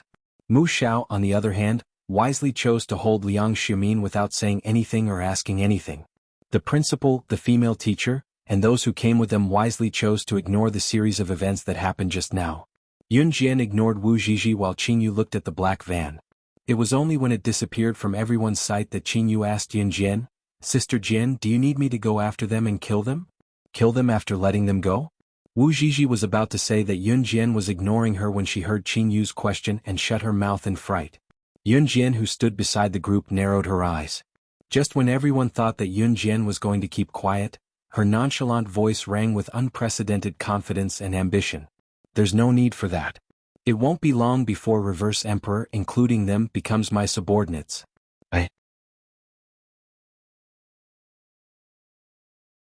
Chapter 2084. Yun Jian had always been a woman of her words. Qin Yu knew this very well. Qin Yu nodded. Didn't you say that Reverse Emperor is an assassin organization? You want to take over the assassin organization and their assassins? Yun Jian, what do you do for a living? Wu Zhizhi was so dumb that she could not keep her words to herself. Liang Xiaomin and Wu Zhizhi were both young ladies, but Liang Xiaomin was smarter than Wu Zhizhi and knew what to ask and what not to ask. Wu Zhizhi, on the other hand, never knew what to ask and what not to ask. Or maybe it was curiosity that took over, causing Wu Zhizhi to ask directly whenever she wanted to know the answer. By then Yun Jian had already turned and made her way to Qin Yu's convertible sports car. Just as she was about to walk toward Qin Yu's convertible sports car, she heard Wu Zhizhi's dumb question. Yun Jian's lips curled upward when she heard that. Do you know why I killed that person just now? However, what Yun Jian said surprised everyone present. Wu Zhizhi still did not understand after some thought, but she was a little afraid of Yun Jian's gaze. Therefore, the words that came out of Wu Zhizhi's mouth were laced with coldness. Why? Because he's as talkative as you are. Yun Jian suddenly reached out and slashed Wu Zhizhi's neck. Before the crowd could react, they saw the gleam of a knife in Yun Jian's hand. Wu Zhizhi was stunned as well. When she came back to her senses, the gleam of the knife had already slashed her neck. No, I don't want to die. There was a swoosh. When the crowd reacted, they saw Yun Jian cutting off a large chunk of Wu Zhizhi's hair that fell over her shoulders with the butterfly knife. That sound was the soft and crisp sound of a strand of hair being cut. Wu Zhizhi breathed out in relief. She was scared out of her wits. By the time Wu Zhizhi came back to her senses, Yun Jian had already walked to the convertible sports car. The moment before she sat in the convertible sports car, she turned around and looked at Wu Zhizhi with a red smile. I don't think anyone has ever told you that nosy people like you die the quickest. Without waiting for Wu Zhizhi's response, Yun Jian held the car door with one hand and jumped into the driver's seat through the sunroof of the convertible sports car. Qin Yu hopped into the passenger seat of the convertible sports car as well. In Yun Jian's hands, the convertible sports car drew a straight line and disappeared in the blink of an eye like a shooting star. Yiling's house. Yiling's boudoir was filled with the scent of a man and a woman after making love. Yiling was tormented by Lin Wei and took a nap. Now that she woke up, she suddenly realized that she had been tortured by him. Yiling almost jumped up from the bed and then turned over. At this moment, she was naked and fell directly to the ground. The numbness in her thighs made Yiling prop herself up, but she could not stand properly. However, just as Yiling accidentally fell to the ground, a large hand reached out from the bed to grab her hand and pulled her back onto the bed. Trying to escape? Lin Wei's cold voice rang. It was still the same simple and crude word. Having known Lin Wei for so long, Yiling could tell that he would not say much to her when he was angry. Actually, Lin Wei was used to being a man of few words. He was like that to everyone except for her. However, once Lin Wei was angry, he would speak to her in the same tone he spoke to everyone else. Yiling's eyes darted around as she tried to explain. Lin Wei did not listen to Yiling as he lay on top of her. Open the door. Open the door. Don't blame Ling Ling, it's my fault. It's all my fault. Please let my daughter go. Come at me if you want to kill me, don't hurt Ling Ling. Outside the door, Yiling's mother, Ji Qingqing's voice of despair came. Just as Ji Qingqing finished her words, her daughter's moan of being violated echoed in the house. Ah no, don't do this. Lin Wei penetrated Yiling again with only a door between them right in front of her mother. Chapter 2085. After that, Yiling was tormented by Lin Wei until she couldn't get out of bed. Ji Qingqing kept knocking on the door outside and had to give up in the end. Actually, Yiling's room was equipped with a spare key, but Ji Qingqing didn't dare to open the door. She was afraid to see the despair in her precious daughter's eyes. After Lin Wei finished eating Yiling, he put on his clothes and left the place. But before he left, Lin Wei helped Yiling change into a clean set of clothes. Where are you going? Yiling sat up straight and asked when she saw that Lin Wei was about to leave. I'll pick you up in 3 days. Lin Wei didn't say anything else. He left this sentence and walked out of the door. After opening the door, Lin Wei didn't even look at Ji Qingqing. His tall figure walked out of the Yi family's door in a few steps. After Lin Wei left, Ji Qingqing rushed into the house like a kite with a broken string to see her daughter. Ling Ling, I'll take you away. I'll take you away. I'll take care of you for the rest of your life. We'll still live without a man. Ji Qingqing thought that Yiling was frightened. She thought that Yiling couldn't accept it, so she rushed over to hug Yiling and take her away. A girl who had lost her virginity would be criticized even if she remarried. Ji Qingqing didn't want her daughter to suffer that. She had lost her daughter for 10 years. She must give her the best in the future. However, before Ji Qingqing could hug Yiling, she thought that Yi Ling would be in so much pain from being violated by Lin Wei again. Who knew that she would see Yi Ling's shy and embarrassed face? "Mom, I think I like him." Yi Ling looked up. Her sky-blue eyes were sparkling. They were exquisite and beautiful, like a doll that had been carefully dressed up. They were so beautiful that it was unrealistic. Ji Qingqin was stunned. Huh? Then wasn't everything she did before just messing around? Ji Qingqin was the kind of person who would support her daughter unconditionally as long as she liked it. Ji Qingqin's heart instantly relaxed when she heard that her daughter liked Lin Wei. To be honest, she quite liked Lin Wei except for the fact that he was domineering. But if her daughter liked him, Lin Wei's domineering attitude would be good. That kind of man was the most loyal. H Province, W City, Wu Town. The 5 children had already been brought back safely. Yun Jian drove the convertible sports car back to Wuzhen first. After that, Zhang Jifan brought the people who had chased after the black van back to Wuzhen. The group of people got out of the car. They were still in a daze from what had just happened. "Sister, we've all heard that you're the one who saved 5 of our classmates and even chased away the bad guys. Thank you." At this time, Xingzi led the 4th, 6th, and 6th grade students to Yun Jian. They tied up the bouquet that they had hurriedly gathered together and handed it to Yun Jian. The children blinked their innocent eyes, waiting to see Yun Jian receive the bouquet. Yun Jian raised her eyebrows slightly. Then she accepted the bouquet of flowers from the children in front of everyone. "It's beautiful." Just because Yun Jian said the words "very beautiful," the children laughed happily. Although the smile looked silly, it contained the most innocent smile of a child. Wu Zhizhi dared not speak due to Yun Jian's behavior just now. In spite of it, her eyes were glued to Yun Jian as if she wanted to bore a hole through Yun Jian with her glare. Just as Wu Zhizhi was glaring at Yun Jian, the people around them saw Zhang Jifan, who had put on his suit again, walk to Yun Jian and tell Yun Jian in public. "Sister Jian, I've already donated 1 billion yuan to CI Xiang organization as per your order in the name of New Cruise's director. I believe that the money will be distributed to the poor mountainous areas in no time. Hopefully, it can bring an improvement to the children's standard of living." Chapter 2086. Zhang Jifan's words were calm when they left his mouth, but when they reached everyone's ears, it was as simple as asking, "Have you eaten today?" But these simple words gave people a sense of surprise that brought them back to their senses. Wu Zhizhi, who was glaring at Yun Jian earlier, froze when she heard the question. New cruise? When the children were abducted by African Bao and the rest, no one thought much about it. Why would Qing Yu, Zhang Jifan, and the rest appear here so coincidentally? But now, could you be New Cruise's current CEO, Mr. Zhang Jifan? Mu Yu looked at Zhang Jifan with shock and surprise on her face. Slowly, her surprised face turned into a look of deep worship. Zhang Jifan was tugging at the red collar of his suit. When he heard Mu Yu, Zhang Jifan turned to look at her. Then, in front of everyone, Zhang Jifan nodded at Mu Yu. "That's right." His every move and every word was filled with the elegance of an upper-class person. Zhang Jifan was now adept at being New Cruise's CEO. Outsiders would not be able to tell that Zhang Jifan was a street gangster. It was also because of this that Zhang Jifan was able to promote New Cruise to other countries. "Oh my god, are you really New Cruise's CEO, Zhang Jifan? Although I've never seen your photo, I've always regarded you as the person I respect the most. I heard that in the past 2 years your methods in the business world have left your peers far behind.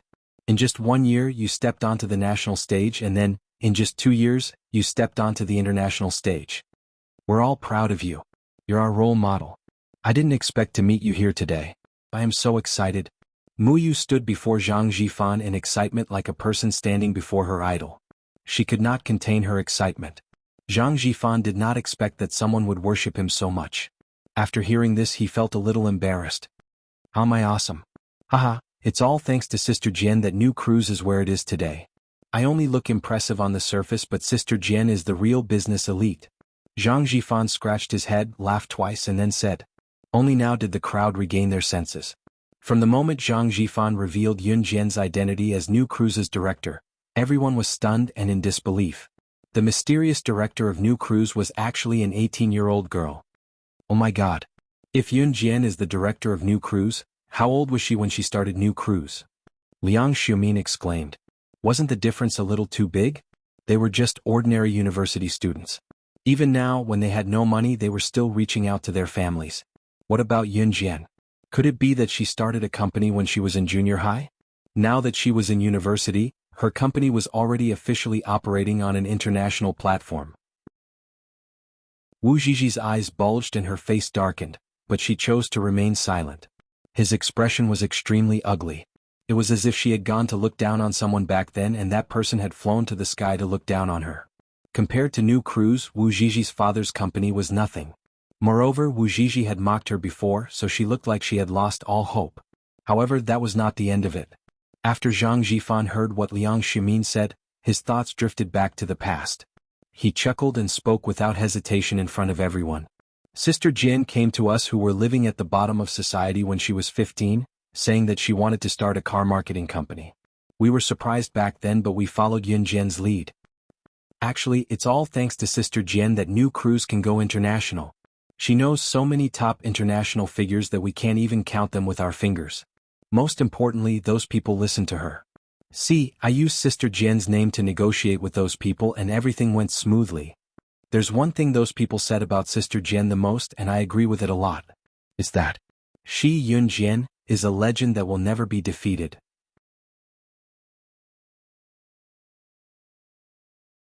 Chapter 2087. She, Yun Jian, is a legend who will never be defeated. This was the highest compliment given by the international tycoons, businessmen and politicians. It was also what Zhang Zhifan believed to be the truth. Yun Jian was truly a legend who would never be defeated. Whether it was Xinjiang Town back then, Longmin City, Min City's military school, or the University of Rivertown now. Wherever Yun Jian was, there would be a legend. Knowing that Yun Jian was New Cruz's director, it was shocking news to Wu Zizi, Shen Qingjiang, Liang Ximin, Muyu and the rest. Of course, her identity as the director was enough to shock Wu Zizi, Shen Qingjiang, Liang Ximin and the rest. Now, Zhang Zhifan was saying that Yun Jian knew so many international tycoons that they could not even count them with their fingers. Moreover, those people obeyed Yun Jian's every word? What was even more shocking was that New Cruz's success today was all thanks to Zhang Zhifan.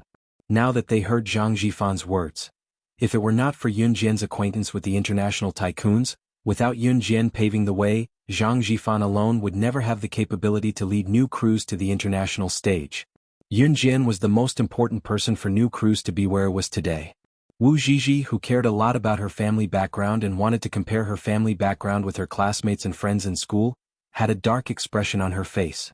Wu Zizi's face, which was obviously displeased after learning about Yun Jian's identity, was lowered slightly as she stared at the ground.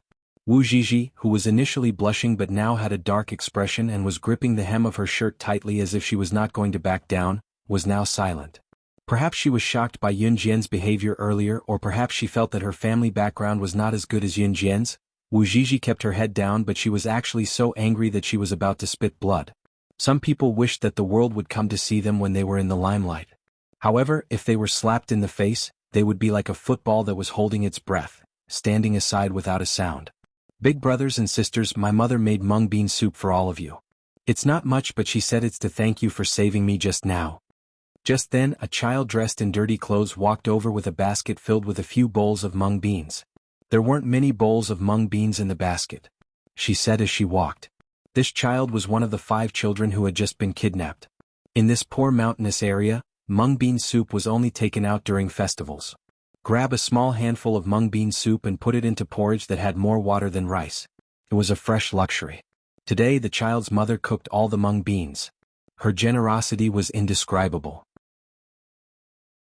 The child's arrival made the few people who were talking just now shut their mouths.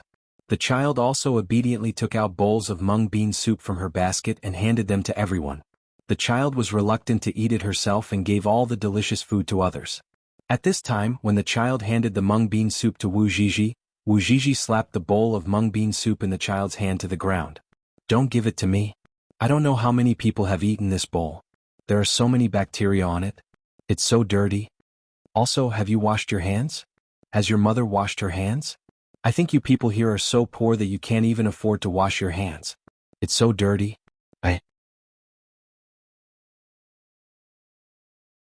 Chapter 2088. Wu Zizi was already full of anger, and when the child handed her the mung bean soup, Wu Zizi's anger flared up. He really King sent himself to her door to be abused. After Wu Zizi smashed the bowl the child handed over, the child stared at the mung bean soup on the floor and licked his lips greedily. Big sister, it's not good to waste food like this. None of your business. Anyway, I won't eat the junk food you give me. It's all germs. I'm such a noble person, how can I eat food like this? Wu Zhizhi yelled at the child.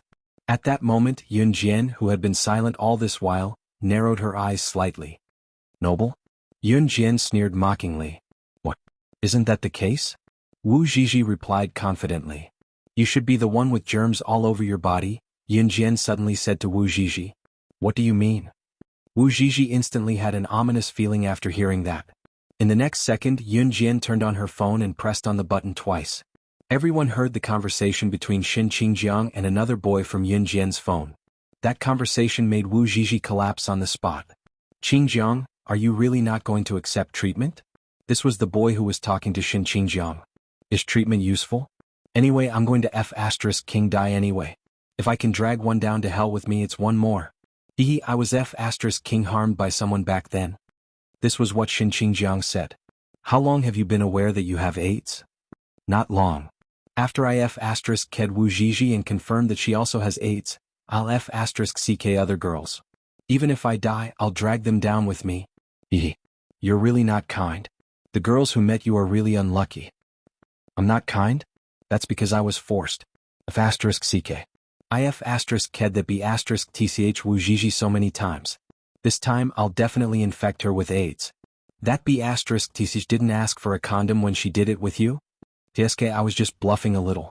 Why didn't you obediently let me shoot you in? From the voice that came from Yun Jian's phone, everyone present could naturally tell that the person on the phone was Shin Qingjiang. As for who that boy was, no one cared. The main thing is the breaking news in this phone call. No. Impossible. Qingjiang, that's impossible, right? How could you? How could you? Then how could you be me? After hearing this phone call, Wu Zhizhi's head exploded. She looked at Shin Qingjiang in panic and shook her head. She was so scared that her lips instantly turned pale. Hearing this news was even scarier than being frightened by Yun Jian. AIDS can be transmitted through sexual contact, blood, and mother to child. In other words, he had sex with someone who had AIDS. Or some people would go to small places to donate blood. The syringe used to draw blood from an AIDS patient and then draw your blood, which would cause an infection. Or it could be that the mother contracted AIDS and passed it on to the next generation. These were the three most common ways of AIDS transmission. And the reason why Wu Zhizhi was so scared was because AIDS had a relatively long incubation period after infection. Usually, it would take 7 to 10 years for the infection to occur. After the infection, the survival period would not exceed 2 years. To put it bluntly, contracting AIDS was equivalent to having half a foot in the coffin. There was no doubt that one would die. Even now, there was no cure for AIDS, much less now in 2002. Now was not the time for Wu Zhizhi to be calculative about her and Shin Qingjiang being found out. She looked at Shin Qingjiang and trembled all over. She couldn't have been infected with AIDS, right? Shin Qingjiang suddenly heard the conversation between him and his buddy from Yun Jian's phone. He was stunned. When he came back to his senses, he looked at Yun Jian with a nonchalant expression. Since I've been found out, then I have nothing to hide. But why do you have the chat records between me and my buddy? Shin Qingjiang was bewildered. Why would Yun Jian have the chat records between him and his buddy? Just as he asked this, he saw Yun Jian, who was standing in front of him, wave the phone in her hand and say coldly in front of everyone, I forgot to tell you that I'm a hacker too.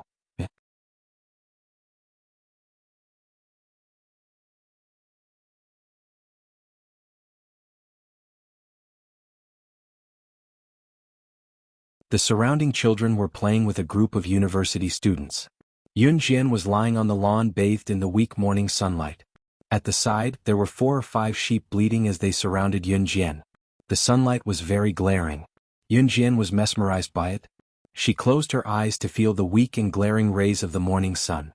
Suddenly, a black shadow blocked the glaring sunlight. Yun Jian opened her eyes and saw a handsome face. This handsome face had sharp eyebrows, a pair of sharp eyes and those thin lips. Coupled with his perfect facial features, Yun Jian couldn't take her eyes off him. And Yun Jian was about to speak when Ce suddenly bent down and pressed her down on the lawn. His tall body pressed against hers and he blocked her mouth with his thin lips. There were a few sheep bleating nearby, so Liang Xiaomin, Mu Yao, and the others who were chasing and playing with a group of children didn't notice Ce's sudden appearance. They also didn't realize that Ce had appeared out of nowhere and pressed Yun Jian down on the lawn. It was an action that could easily be misunderstood. After kissing the little mouth that he had been longing for, Si finally let go of Yunjian and bent down to her ear. His handsome face that was infuriating yet infuriatingly handsome wore a mischievous grin. "Xiaojian, you're so beautiful. How I want to become one with you right here, so that you can never leave my sight." Si's words made Yunjian blush. She was about to pinch him. At this moment, a sheep beside him bleated comfortably, "Bong." Then the sheep shook its body and pooped out a pile of feces. Si and Yunjian were beside them. The moment they heard the sheep bleat, Si grabbed Yunjian's waist and rolled to the side, avoiding the sheep's poop. Just as they dodged the sheep's poop, a child suddenly saw Si hugging Yunjian's slim waist and rolling on the lawn. The child clapped his hands and exclaimed innocently, "Look, look! Big brother is hugging big sister and rolling around on the lawn. It's so fun." His exclamation made everyone around them, including the children and university students from Jiang City, turn to look.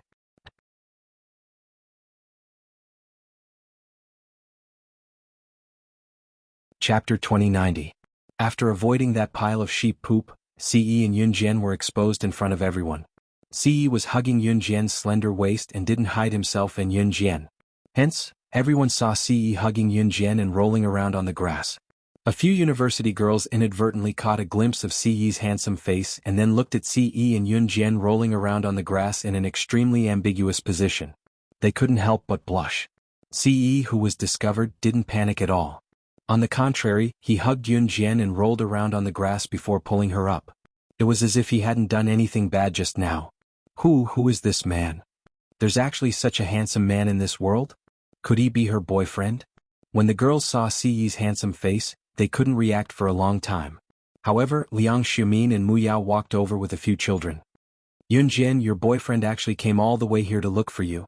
You're so lucky. You're not like my boyfriend who only comes when I pay," Liang Xiumin complained.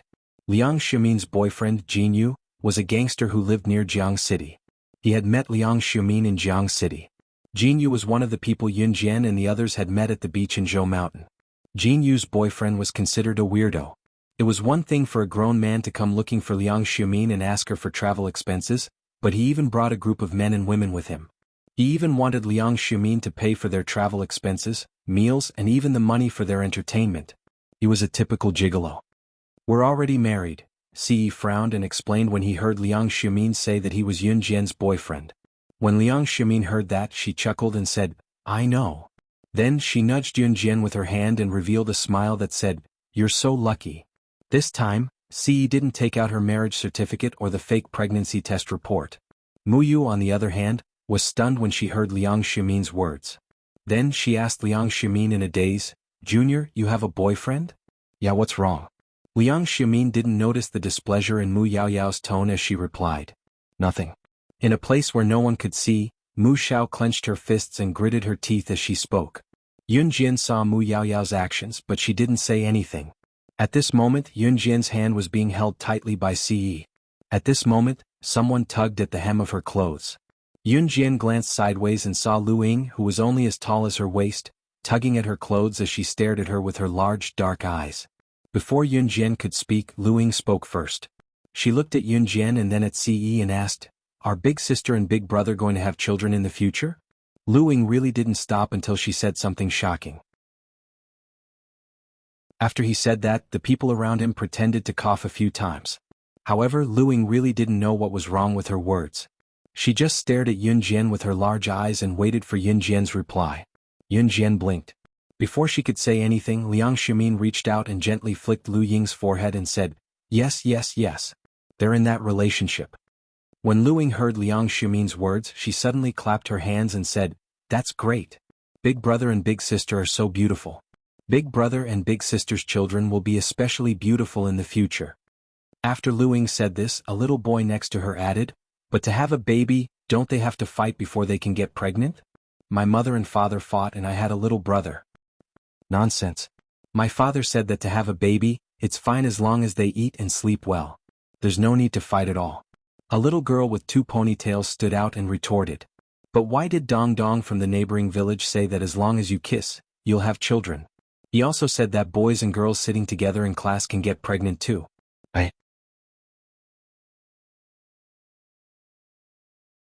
Chapter 2091. Regarding the question of how to have a child, the children all talked about it.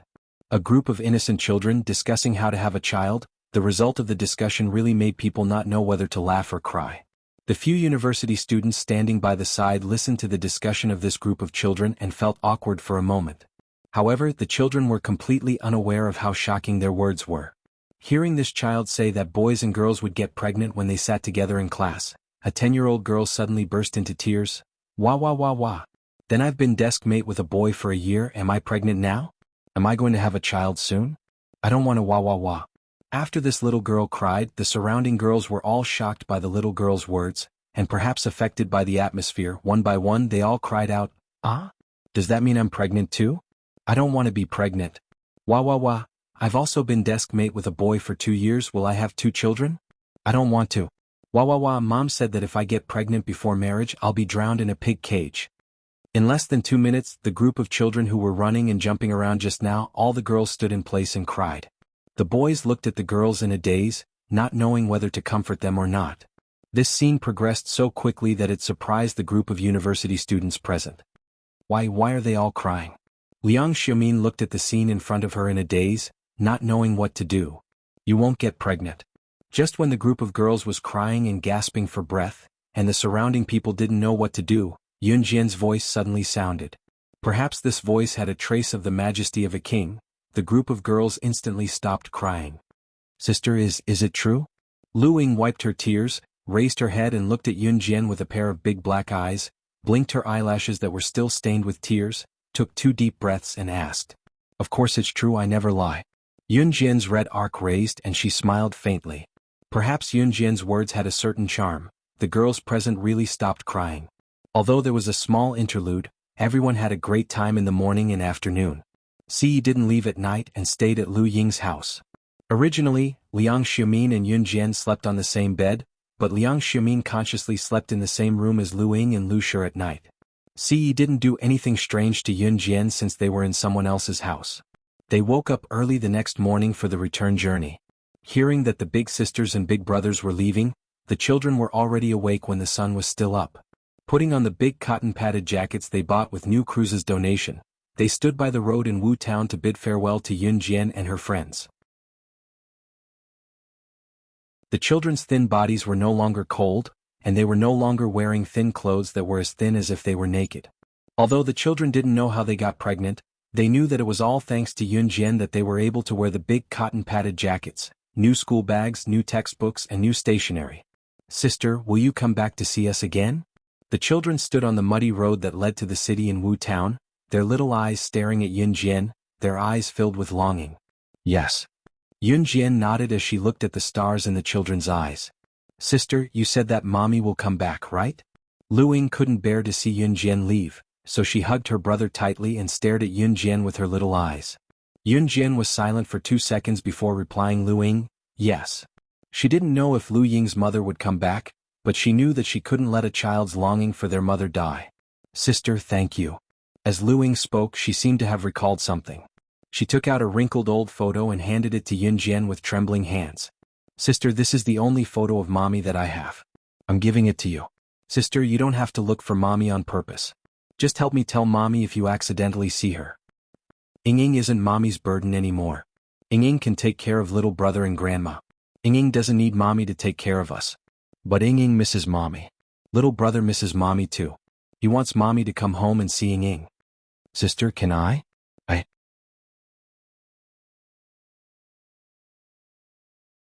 Chapter 2092. Lu Ying begged Yun Jian in the most tactful tone she could muster. As she spoke, she handed the black and white photo that was so old that the face could barely be seen to Yun Jian with trembling hands. Lu Ying's father had passed away, her grandmother was paralyzed, her younger brother was still young, and her mother had run away with someone a long time ago. Her only wish now was to see her mother again. As for this old photo, to Lu Ying, it was the only thing she remembered her mother's appearance. Now she handed the most precious old photo to Yun Jian because she trusted Yun Jian. She believed that Yun Jian would help her keep an eye on her mother, so Lu Ying still gave the photo to Yun Jian. However, Yun Jian took the old photo from Lu Ying's hands in front of everyone and then glanced at the people in the old photo. There were 5 people in the old photo. An old lady, a young man and a young woman. The young man and the young woman were holding two children in their arms. It was not difficult to tell that the young man and young woman were Lu Ying's father and mother. The young man and young woman in the photo were smiling brightly. The man was handsome and the woman was beautiful. Both of their faces were filled with happiness. Although the photo was old, Lu Ying had kept it very well. This was probably the best memory of Lu Ying's life. Yun Jian glanced at the young woman in the photo and returned the photo to Lu Ying. Lu Ying took the photo that Yun Jian returned to her in a daze. She was pleasantly surprised and disappointed. She was pleasantly surprised because the photo was back in her hands. Lu Ying would look at the photo every night and think of her mother's arms when she fell asleep. Now that she had given the photo to Yun Jian, it meant that Lu Ying's only spiritual support was gone. She was disappointed because her sister also had her own life. It was only right for her to return the photo to her and not help her convey these words when she saw her mother. Her small eyes rolled around twice. Lu Ying could not help but tear up. "Mom, where are you? Ying and her brother can be good. Ying can go and earn money for you to spend. As long as you come back and return to Ying and her brother's side." All of this made Lu Ying feel despair. She knew that her mother had left for so long because she did not want her and her brother anymore. Is there no hope left? Just as Lu Ying lowered her head dejectedly and tears fell from the corners of her eyes, a hand touched her head. Lu Ying was shocked. She raised her head and saw Yun Jian's exquisite and beautiful face. "I've already memorized your mother's appearance. Now tell me your mother's name and I'll help you find her." Yun Jian's words were like an arm reaching out for Lu Ying in a desperate situation, causing the 11-year-old child to burst into tears instantly. "Thank you, elder sister. Thank you, elder sister." Lu Ying bowed to Yun Jian several times. She almost knelt down to Yun Jian. Lu Ying then told Yun Jian her mother's name and age. As soon as he finished speaking, the bus driver sent by the school began to urge the university students from Jiangqing City to board the bus and return to school. Ce also took the school bus back to Jiangqing City with Yun Jian. Wu Zhizhi and Xin Qingjiang had left first, so there was an empty seat on the bus. There was no harm in having Ce. When they had just boarded the bus, Yun Jian could still feel that Lu Ying was staring at her closely. Her small eyes were filled with hope. Seeing this, Yun Jian pursed her red lips. The second before she boarded the bus, she left Lu Ying with these words: "I'll definitely help you find your mother. I never lie." Although Lu Ying was still a child, she had been very good to Yun Jian and Liang Ximin. She had even given up her blanket to Yun Jian and Liang Ximin in the beginning, even if it meant that she would freeze. The reason why Yun Jian could make her subordinates submit to her wholeheartedly was that she, Yun Jian, had always been a vengeful person. She would definitely do what she said.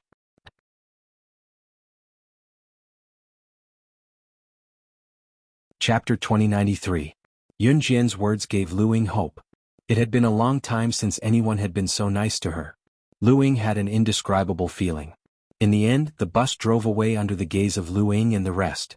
Yun Jian, who was sitting in the bus, saw Lu Ying and her brother Lu Shi chasing the bus for a long distance through the mirror. The siblings could not catch up with the bus until they reached a rugged mountain road. Lu Ying and Lu Shi's gazes carried a trace of pleading. At this moment, an 11-year-old and a 9-year-old had placed all their hopes and future on Yun Jian. They hoped that in the near future, their mother would hear their pleas and come home. The bus took the group back the way it came. The bus drove very slowly. Yun Jian narrowed her eyes.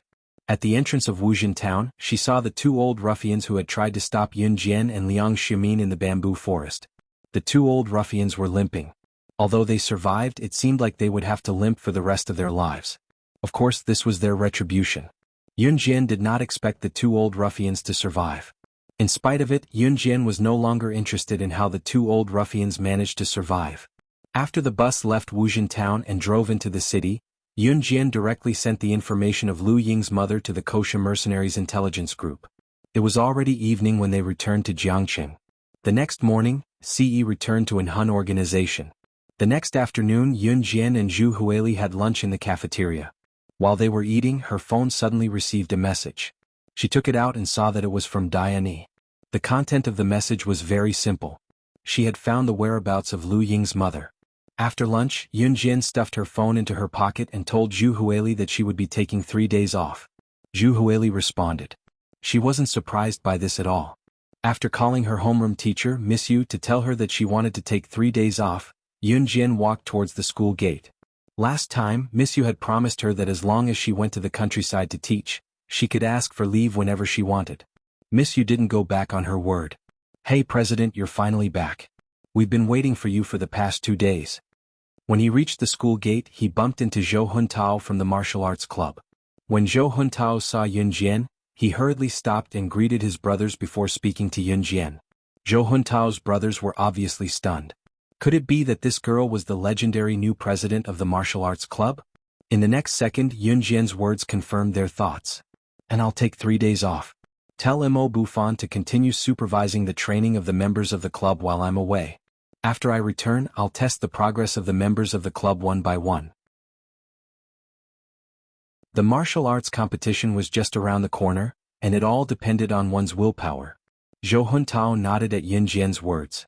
After she finished speaking, she walked out of the school. Seeing that Yun Jian had walked far away, one of Zhou Huntao's brothers asked Zhou Huntao, "Huntao, is this the new president of your martial arts club?" At first, Zhou Huntao's brothers couldn't believe it. That girl was the legendary new president of the martial arts club, Yun Jian, who had directly charged into Dragon City University's martial arts club and beaten up Wu Ren. They thought that Yun Jian would grow up to look like a tough girl with a rough and fierce body.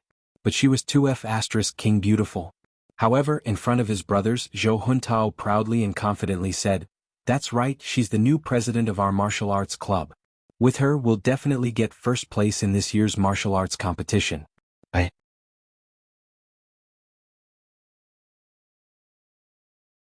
Chapter 2094. Zhou Huntao's confident words caused an uproar among his brothers. Although there was a trace of disbelief in their hearts.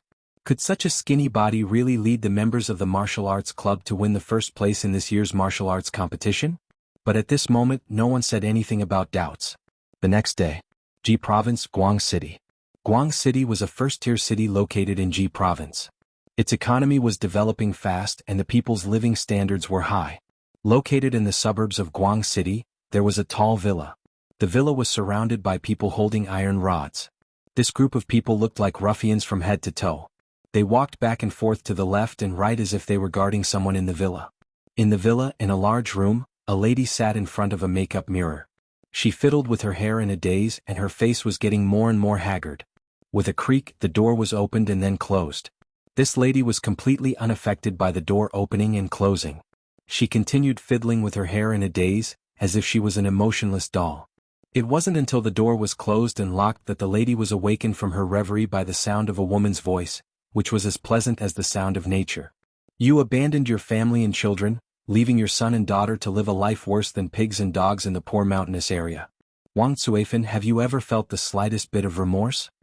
The person who came was Yun Jian. And Wang Cuifan was the mother who abandoned Lu Ying and Lu Shi. When Wang Cuifan heard Yun Jian's words, she suddenly stood up from the bench in front of the makeup table. She turned around and stared at Yun Jian in shock. "Who are you? How do you know about Ying and Xiao Shi? This place is heavily guarded and there are people guarding the door. How did you get in? And how are Ying and Xiao Shi now?" Lu Ying and Lu Shi's mother, Wang Cuifan, married the boss of F Province's largest underground gang, Hong Tiniu. A woman who abandoned her family and children was the most disgusting existence in the world. But when Wang Cuifan heard about Lu Ying and Lu Shi, she looked worried. "You don't need to know who I am. You just need to know that your children are not living well," Yun Jian said. Hearing Yun Jian say that Lu Ying and Lu Shi were not doing well, Wang Cuifan covered her face and cried softly, "Ying, little Shi, I'm sorry." "I'm sorry?" After a while, when Wang Cuifan calmed down, Yun Jian learned the truth from Wang Cuifan. Wang Cuifan didn't abandon her family. A few years ago, when Wang Cuifan and her husband entered the city, they accidentally met the boss of the biggest underground gang in Ji Province, Hong Tiniu. Wang Cuifan was beautiful. Even now, her beauty had not been worn down by time. At that time, Hong Tiniu had used his authority to forcefully take Wang Cuifan away. Wang Cuifan and her husband were afraid that Hong Tiniu would hurt their child, so they lied to Lu Ying and Lu Shi that Wang Cuifan had run away with another man. Even their grandmother did not know the truth. After all, with Hong Tiniu's power, if ordinary families like them wanted to forcefully go against him, they might not even be able to keep their lives. Wang Cuifan thought she would never be able to go back in this lifetime. However, Hong Tiniu knew that Wang Cuifan's heart was not here, so he had been locking Wang Cuifan in the villa for many years, not allowing her to take half a step out of the villa. When she heard that Lu Ying and Lu Shi's father had passed away in an accident, Wang Tsuifen's face was lifeless, and her tears could not stop flowing. "Don't cry, come with me." Yun Jian saw the situation and said, "Go? No, I can't go. Young lady, I'm already very grateful that you told me what happened at home. I can't implicate you. Hong Tinyu is a ruthless person. I don't know how many people have died in his hands. I'm afraid." Wang Tsuifen was afraid that she would implicate Yun Jian, so she shook her head in pain. Yun Jian's eyebrows, which had just calmed down, suddenly raised slightly. Before Wang Tsuifen could finish speaking, she suddenly smiled. "Looks like you have to leave even if you don't want to." When Wang Tsuifen heard that, she didn't know what she meant. In the next second there were footsteps and shouts outside the door. Quick, go to Madame's room. Someone has broken into Madame's room." Not long after, a tall and strong middle-aged man with average looks kicked open the door. Seeing that Yun Jian had no intention of hiding and was standing there openly, the middle-aged man glared at Yun Jian and threatened. "Young lady, you've got guts. How dare you break into my Hong Tinyu's room? Do you not want to be in the underworld anymore?" The middle-aged man who had rushed into the room with a group of brothers was the boss of Ji Province's biggest gang, Hong Tinyu. Ji Province was the same as Zhe Province, they were both provinces. Hong Tinyu was the boss of Ji Province's gang. On a certain level he was on the same level as Yun Jian, who was a Russian. When he saw Yun Jian's face clearly, he saw that Yun Jian was only an 18-year-old girl. Hong Tinyu sneered and said, "Young lady, you're so young but you've got some skills. You can actually avoid all the surveillance cameras and my brothers. But no matter who you are, you're going to die here today." As the boss of a province's gang, Hong Tinyu's aura was naturally strong. "No, it's my fault. I was too bored, that's why I called her here. Let her go, let her go." Wang Tsuifen quickly stood in front of Yun Jian and said to Hong Tinyu. Hong Tinyu obviously wouldn't let Yun Jian die just like that. The way these beasts dealt with beautiful young ladies was usually to gang rape them before killing them. Wang Tsuifen was so scared that her face turned ashen. Just as the men behind Hong Tinyu were smirking at Yun Jian's pretty face and alluring figure, thinking that Yun Jian was already theirs, the men behind Hong Tinyu smirked. Yun Jian grabbed Wang Tsuifen's collar and pulled her away. After that, Yun Jian stared straight at Hong Tinyu in front of everyone. Her aura that was not inferior to Hong Tinyu's was on full display as she curled her lips into a smirk and said something that left everyone dumbfounded. "Is this how the Chingo gang of Province Ji receives me, the Rakshasa, from Russia? Or, Ji Province's Chingo gang is going to officially declare war on Zhe Province's Falcon Hall?"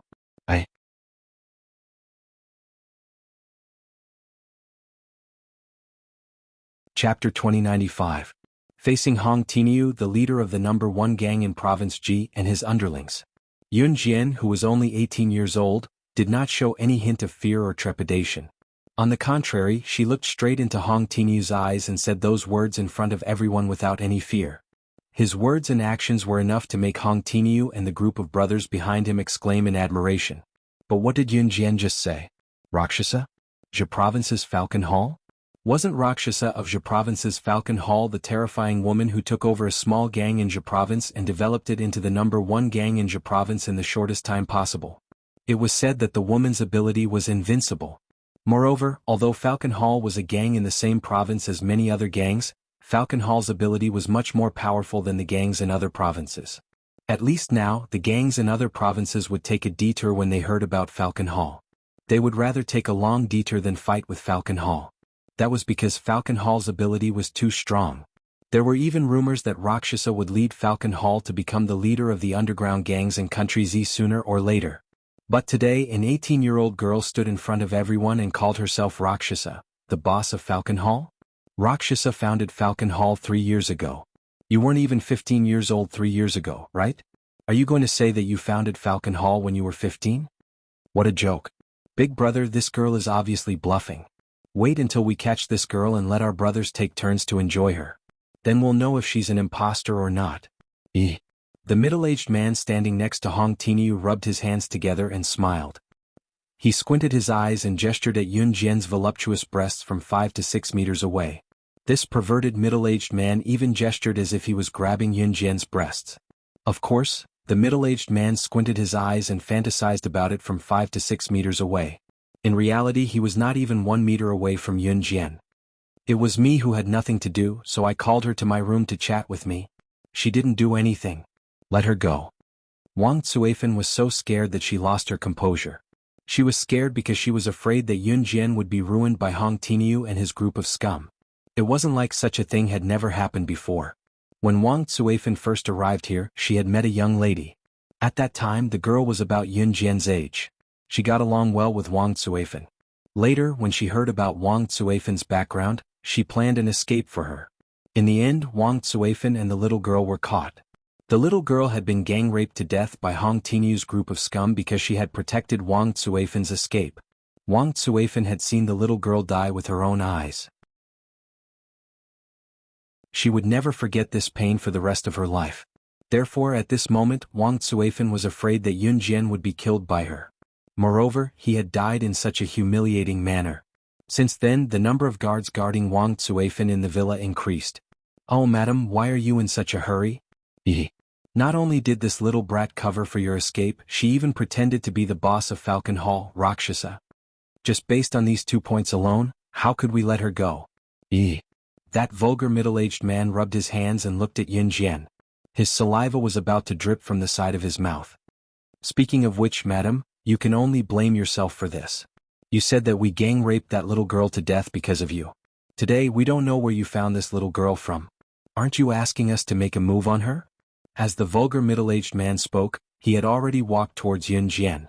At that moment Yun Jian's eyes darkened. She, who had been silent earlier, suddenly spoke up. "You guys once killed a little girl who was about my age?" Little brat, the word killed doesn't sound good. That little girl was too weak to stand up to the wind.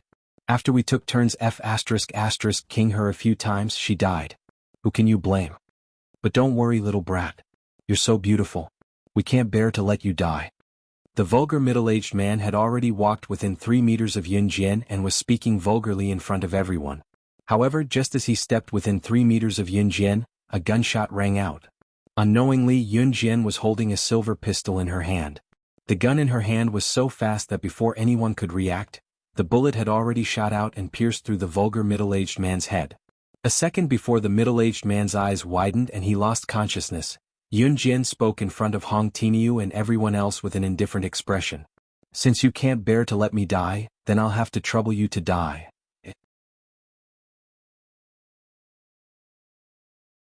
Chapter 2096.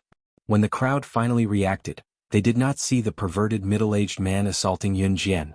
Instead, they saw a bright bullet piercing through his head and nailing him to the wall behind him.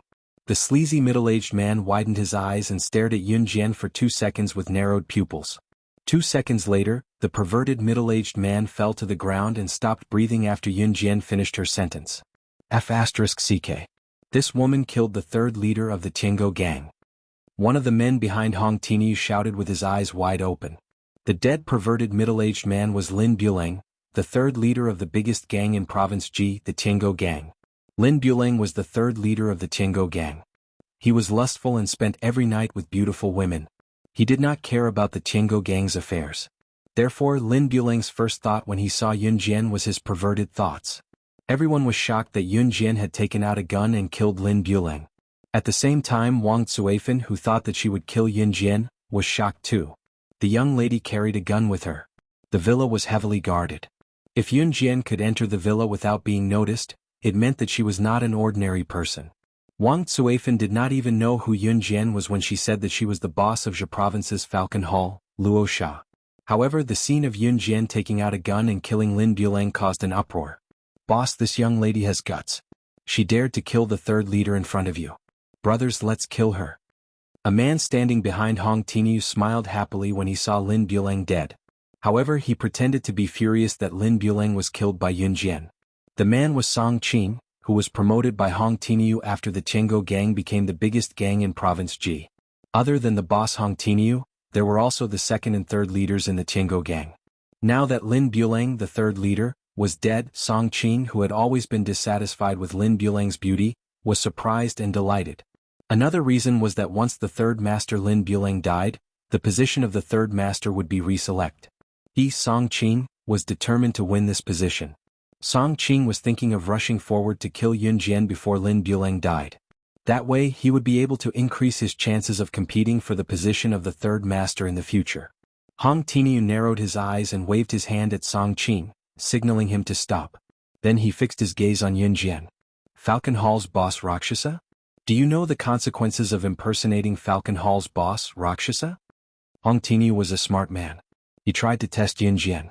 He didn't have any real ability or an imposing aura when he faced problems. He was making a fuss over the death of a member of his own sect. How could such a person become the leader of the biggest gang in Ji province? I don't want to know the consequences.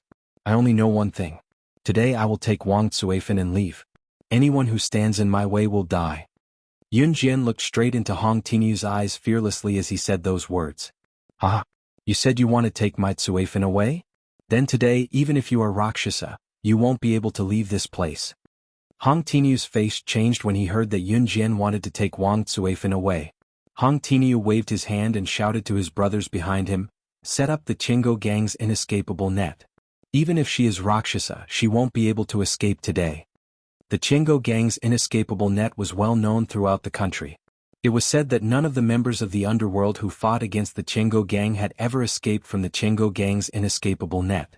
Wang Tsuifan's face turned pale when she heard that Hong Tinyu wanted to escape from the inescapable net. Who hadn't heard of the Chingo gang's inescapable net? It was a move that specialized in capturing the strong.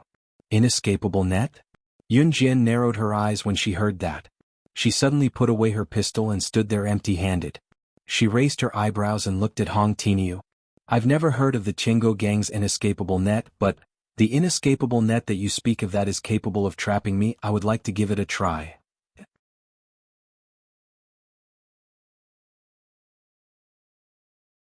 Chapter 2097.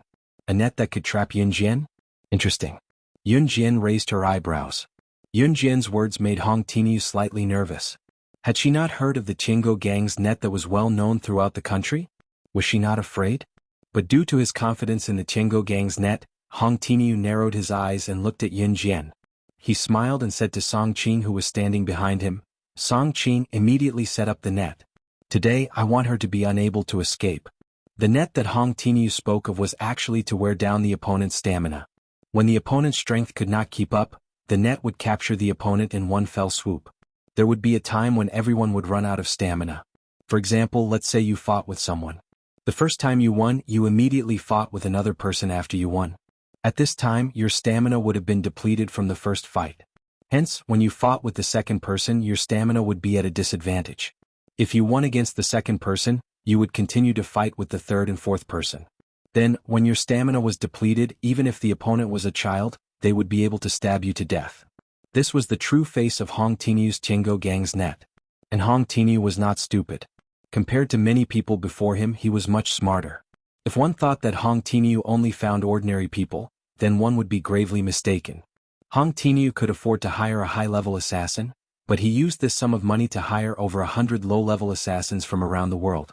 With over 100 low-level assassins working together to deal with one person, no matter how strong that person was, there would be a time when their stamina would be depleted. Hong Tinyu's net referred to the 100 low-level assassins that he hired over a long period of time to deal with one person. This was the Chingo gang's biggest trump card. Hearing Hong Tinyu's words, Yun Jian's eyes narrowed even more. Hong Tinyu, you can't do this to her.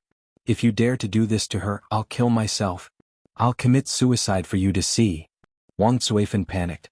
She didn't want to see another tragedy happen. Stealing her heart, Wang Tsuifan rushed to the side and smashed a vase in the room. She picked up the broken pieces of the vase and stuck them to her neck. Let her go. I'll stay, or I'll die in front of you right now. Wang Tsuifan stretched her hand that was holding the broken vase towards her neck. Tsuifan, you. Seeing this, Hong Tinyu sighed. Hong Tinyu truly liked Wang Tsuifan. Otherwise, he wouldn't have used his power to threaten Wang Tsuifan after falling in love with her at first sight. If Hong Tinyu didn't truly like Wang Tsuifan, after getting Wang Tsuifan, he should have lost interest in Wang Tsuifan long ago.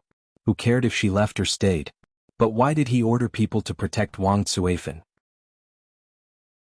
He was afraid that Wang Tsuifan would leave him. Tsuifan, put it down. Put it down and I'll let her go. Hong Tinyu was afraid that Wang Tsuifan would really take things too hard, so he spoke softly. When I leave I'll take her with me. Unexpectedly Yunjian walked up to Wang Cuifan in a few steps. She took the broken vase from Wang Cuifan's hand and threw it far away. Moreover, I really want to see the legendary inescapable net of the Tiango gang. As she spoke, Yunjian turned around and looked at Hong Tiniu and the others. Her cold lips curled up and she smiled faintly. A strange look flashed through her eyes, causing Hong Tiniu and the others to panic for no reason. Cuifan begged for your life but you don't appreciate it. Don't blame me for what happens next. Hong Tiniu clenched his fists and said when he heard Yunjian's tone that she was determined to take Wang Cuifan away. Boss, the inescapable net has been set up. At this moment, Song Qing walked in from outside and whispered into Hong Tiniu's ear. Hearing this, Hong Tiniu laughed at Yunjian. Then I'll let you experience the power of the Tiango gang's inescapable net. Even if you're the boss of Zhe Province's Falcon Hall, Luosha, unless you have an impenetrable body, how can you deal with the inescapable net formed by 100 low-level assassins of the Tiango gang?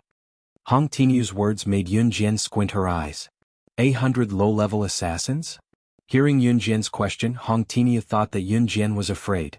The group of brothers standing behind Hong Tiniu also grinned.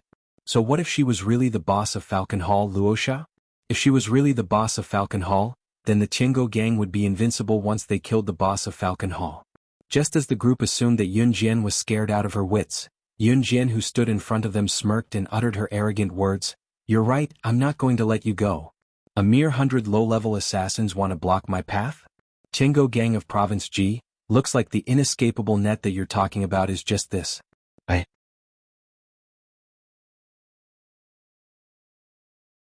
Chapter 2098.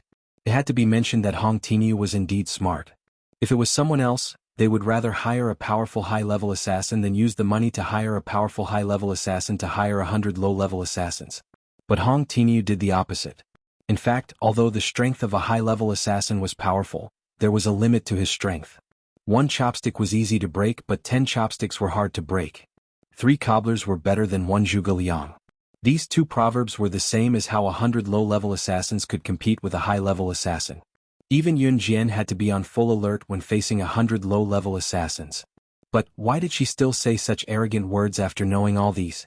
Yunjian's words were not for anything else, but because she wanted to challenge herself. Perhaps others would think that she, Yunjian, was powerful enough to reach this stage. But to Yunjian, her life had just begun. Endlessly challenging the strong, exploding her strength in desperate situations, that was Yunjian's life goal. What she wanted was to have a fight to the death with those 100 low-level assassins. Sure enough, Hong Tiniu was quickly enraged. He raged, kill. Set up an inescapable net and kill her. After saying that, more than 10 masked assassins rushed in from outside the door, leading the vanguard to surround Yunjian in a circle from different angles. Yunjian pushed Wang Cuifan away. Surrounded by more than 10 masked assassins, she fearlessly took out 2 butterfly knives from her thighs and held them in her hands. These 2 butterfly knives were given to her by Mu Ying. Holding the 2 butterfly knives in her hands, she gently raised the red arc. Then, let me try and see if you, the 100 low-level assassins, are stronger or if I am stronger. After her rebirth, she had almost retired from the assassin and agent circle. It had been almost 3 years since she had accepted a mission from the assassin and agent website.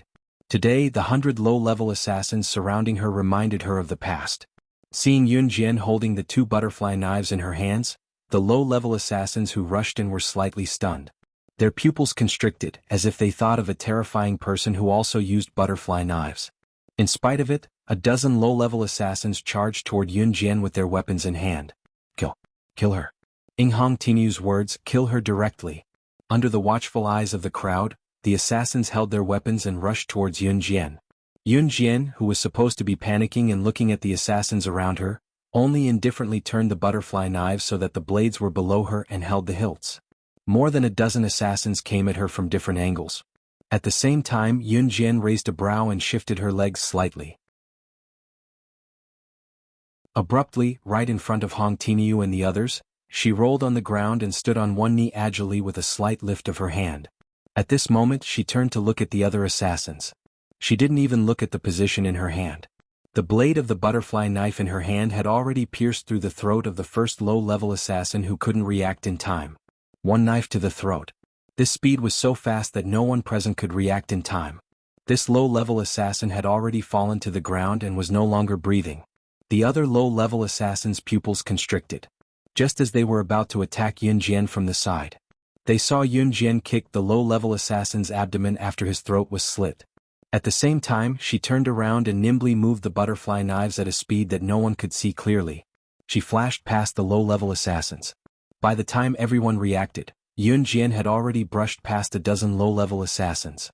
Her figure was clearly engraved in front of Hong Tinyu and the rest. After her figure flashed past, the low-level assassins all fell to the ground without exception. There weren't many people in the house. The remaining 80 low-level assassins surrounded the door and waited for the second attack. More than 10 low-level assassins died under her blade in 10 seconds. One low-level assassin was killed in 1 second. When Hong Tinyu and the rest in the house reacted, they looked over and saw that the low-level assassins had all fallen to the ground. When they saw clearly that the low-level assassins' necks, right below their chins in the middle of their throats, were all stabbed in the same spot. The fatal spots of the low-level assassins were all in one place. At this moment, Yun Jian was already standing at the door and looking at the 80 low-level assassins standing outside. At the same time, she was stepping on the corpse of a low-level assassin who couldn't react in time. She held the butterfly knife with both hands and looked like an emissary from hell. The blade was so fast that it killed the low-level assassins without a single drop of blood on the blade. When Hong Tinyu and the rest saw this scene, their hearts suddenly tightened. In 10 seconds she killed more than 10 low-level assassins. Her figure was like a ghost. Her blade was so fast that it didn't even have a single drop of blood on it. Just who was she?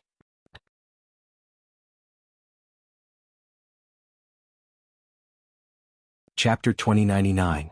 Yun Jian had used less than 10 seconds to finish off the first batch of low-level assassins who had rushed into the house with her butterfly knives. Her speed shocked Hong Tinyu and the rest. Stop, stop, stop. I promise you. Hong Tinyu's eyes darted around. Seeing that the situation was not good, he made a prompt decision to stop Yun Jian. The commission for hiring 100 low-level assassins was not cheap. With 10 low-level assassins dead, the Qinggo gang had suffered a great loss. If Yun Jian continued to kill, Hong Tinyu was certain that Yun Jian had the ability to kill 100 low-level assassins from the Qinggo gang. Then the Qinggo gang would be finished. Such a terrifying woman, she must be the boss of Falcon Hall, Rakshasa. I'll stop just because you asked me to. There's no such thing as a free lunch in this world. Yun Jian held the 2 butterfly knives in her hands and walked towards the 80 low-level assassins as she spoke. However, before Yun Jian walked out of the door, Hong Tinyu made another concession. I'll let you take my wife away. As long as you let go, I, Hong Tinyu, will promise you 3 things in the future. As long as I can do it, I won't go back on my words. I swear on the name of the Qinggo gang. Hong Tinyu's words made Yun Jian, who had achieved her goal, put the butterfly knives back into the tight parts of her thighs. Although the people in the underworld were all gangsters, they were the most loyal. Even though they may be distasteful in some ways. Yun Jian heard this and looked at Hong Tinyu from the corner of her eyes. She planned to stop now. Remember what you said? After that, she beckoned Wang Tsuifan to leave with her. Wang Tsuifan was stunned when she left. She did not expect Hong Tinyu to really let go. Although it was good to use the 100 low-level assassins as practice, Yun Jian was not stupid enough to get herself into trouble. Although the Heavenly Dog gang was beneath her notice, having one more enemy meant that she would have one more person to kick her when she was down one day. When a person was in their prime, they could trample on anyone and treat them like ants. However, there was one thing that they had to remember. If one day they accidentally fell from grace, then the people that they had offended in the past would do everything they could to make them fall into hell. As for you, who is in dire straits, you might not even be able to resist an ant. Not to mention a group of ants. Yun Jian knew this very well, so when she made a move, she either cut the weeds and eliminate the roots to prevent future trouble, or she would stop at a certain point. Seeing that Yun Jian had left with Wang Tsuifan, Song Qing was still thinking about the position of the third elder. Thus, he went to Hong Tinyu's ear and whispered, "Boss, do you want me to send someone to kill her? Bring Madam back." "Do. Can you do it?" Hong Tinyu pushed Song Qing away. "What about Madam? Are we just going to watch Madam return to that destitute countryside?" Song Qing asked again. "I have my own plans." Hong Tinyu shouted angrily. He kicked the door open and walked out. Yun Jian brought Wang Tsuifan and rushed back to Wuzhen Dali village overnight. When Lu Ying and Lu Shi saw that Wang Tsuifan had returned, both of them were stunned. Is it Mom? Sister really brought Mom back? Did we really see Mom? Lu Ying stood there in disbelief. When Wang Tsuifan left, her younger brother Lu Shi was still young. When he saw Wang Tsuifan, blood was thicker than water. Relying on his family, he immediately pounced on her. Mom. After Wang Tsuifan left and her father passed away, Lu Ying, who was only 10 years old, took on the job of supporting the family. When she saw Wang Tsuifan, she was stunned. She stood there in a daze and did not move for a long time. When Wang Tsuifan saw Lu Ying, tears flowed down her face. She carried her son Lu Shi, walked over, squatted down and hugged Lu Ying. Then she cried bitterly. Yun Jian saw this and smiled slightly. Then she walked out of the door and left some space for her mother and child, who she had not seen for a long time. Just as she stepped out of the door, her phone beeped with a text message. It was from Qin Yiru and the message read, "You're reading this from me. Xiao Jian come home this weekend. Something happened at home.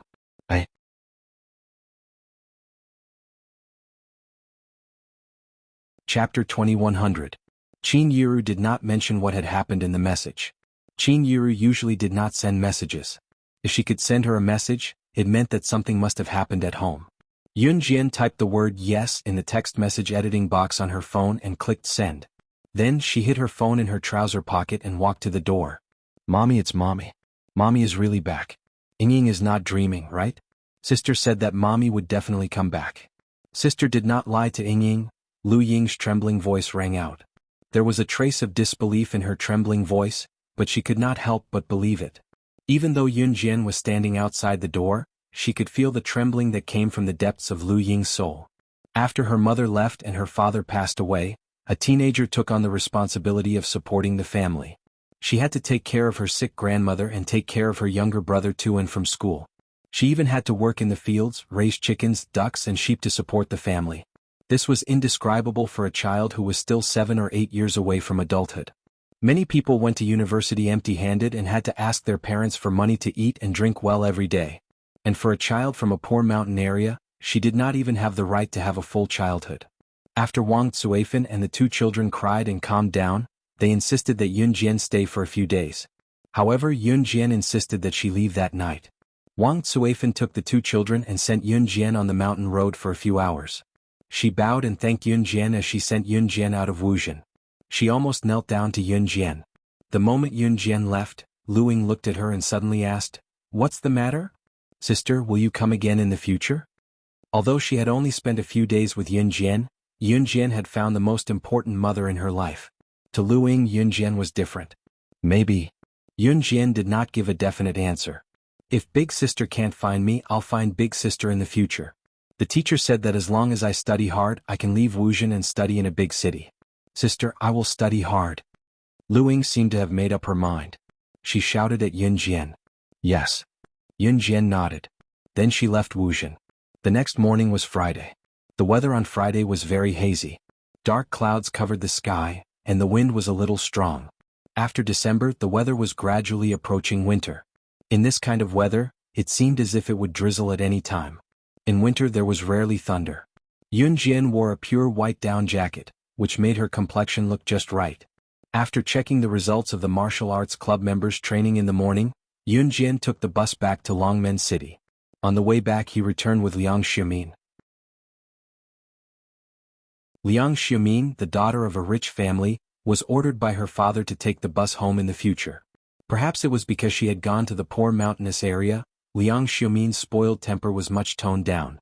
Just as she parted ways with Liang Xiaomin at the station and returned home, Yun Jian saw Qin Yiru with a white mourning cloth tied around her head and another piece of mourning cloth tied around her hand.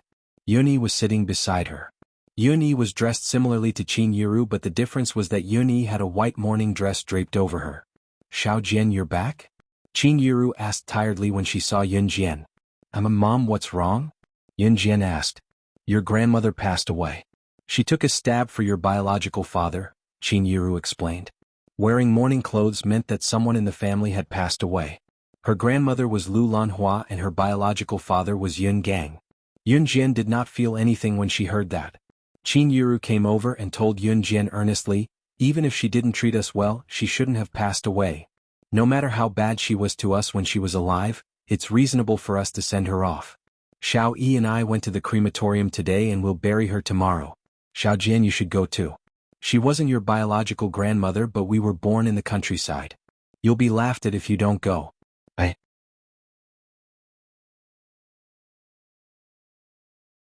Chapter 2101. After Qin Yiru knew that Yun Jian was not the real Yun Jian, she did not force her to do anything anymore. However, a girl's reputation was very important. Even if Yun Jian already had CE, even if she was not the real Yun Jian. At least, in Qin Yiru's opinion, she did not want to be gossiped about. In the countryside, no matter how the elderly treated you when they were alive, if you were calculative after they passed away, you would be the one who would be gossiped about. Lu Lanhua did not die of illness. Yun Gang was being hunted down by the people who lost the gamble 2 years ago. He had been on the run for 2 years and his debt from the loan sharks had grown. Yun Gang had left Longmen City in Zhe province to hide from the loan sharks for 2 years. He had returned to Longmen City this time to repent and take his old mother away from here to start a new life. He did not expect the loan sharks to rush to his door to collect the debt when they learned of his return. Both parties had a dispute and Lu Lanhua had taken a stab for Yun Gang when one of them stabbed him in the heart. The loan sharks were afraid of a life after all, so they fled in fright when they saw Lu Lanhua taking a stab for Yun Gang. Yun Jian did not feel anything even when she heard this. Lu Lanhua's death didn't bring her any sadness. Yun Jian, on the other hand, only looked at where Yun Yi was not far away. She saw her brother Yun Yi's blank expression, obviously sorrowful. It was not hard to understand. Lu Lanhua favored boys over girls and scoffed at Yun Jian and Qin Yiru, but she was really good to Yun Yi. From the original owner's memories, Lu Lanhua had saved a few days' worth of food for Yun Yi just to buy a piece of meat for him to eat. She wanted to eat something good so she could save a few days' worth of food for him. To Yun Jian and Qin Yiru, Lu Lanhua was detestable, but to Yun Yi, she was also a good grandmother who had been very kind to her. People were like this. Even if a person treated you badly, that person would still have people they wanted to treat well, and they would also have their own circle of life. Yun Jian could not help sighing. Of course, Yun Jian could not restrain Yun Yi and make Yun Yi not feel sad after Lu Lanhua's death like her. Everyone's way of life was different, and outsiders treated them differently as well. Yun Jian would not restrain anyone from hating someone she detested. There was only one thing she could do. If anyone bullied her, she would pay them back 100-fold. She would not interfere with how the person who bullied her treated others. Coming back to reality, Yun Jian stared at Yun Yi, who was wiping his tears in silence for 2 seconds before asking Qin Yiru, "Does Mom want me to go?" "Yes." Not because of anything else, but because of Qin Yiru's words, Yun Jian agreed. Early on Saturday morning, around 4 in the morning, Yun Jian did not have time to go for her morning exercise. She took the car back to Xinjiang town with Qin Yiru and Yun Yi. This time, Qin Yiru had already gotten Gu Yunjian's permission to send Lu Lanhua back. Gu Yunjian was a soldier and was extremely righteous. Naturally, he would not be calculative about this. When sending the deceased up the mountain to be buried, they usually had to wake up early. When Yun Jian and the other two arrived at Xinjiang town, it was already past 6 in the morning. Lu Lanhua's relatives and friends were all there. There were many banquets set up in front of her house. For happy events and funerals in the countryside, they would hold banquets and invite relatives and friends from all walks of life. When Yun Jian arrived, she saw people she did not know. These people naturally had nothing to do with her. When she arrived, it was already past 6 in the morning. There were many banquets set up in front of Yun Gang's house. Relatives from all walks of life took their seats. The ones who cooked and served the dishes were usually old women from the countryside. Most of them were gossipy women. These gossipy women were talkative, but when it came to crucial moments, their hearts were not bad. Yun Jian also sat on a bench in front of a banquet table. Actually, there were many mourners this morning, but those who truly cried in pain for the deceased were in the minority. Usually, distant relatives only came to eat a sumptuous breakfast, lunch, and dinner. For distant relatives, the funeral banquet was also a happy occasion. When Yun Jian sat down, some of the distant relatives around them noticed Qin Yiru's arrival. "Isn't this Yun Gang's ex-wife Yiru? Why are you here?" A balding middle-aged man looked at Qin Yiru and asked. There was no hint of sadness from Lu Lanhua's death on his face. "She's the child's grandmother after all. I brought the child here to remember her," explained Qin Yiru, who was genuinely saddened by Lu Lanhua's death. "Oh." The balding middle-aged man nodded. A middle-aged woman sitting next to the balding middle-aged man glanced at Yun Jian, then asked Qin Yiru, "Sister, this is your daughter. I remember her name is Yun Jian, right?" Then, without waiting for Qin Yiru's reply, the middle-aged woman turned to Yun Jian and asked, "Daughter, why aren't you sad about your grandmother's death?" Once the middle-aged woman asked, the people around them turned to look. However, Yun Jian lifted her head slightly. Her cold eyes moved as she replied indifferently, "Why should I be sad?"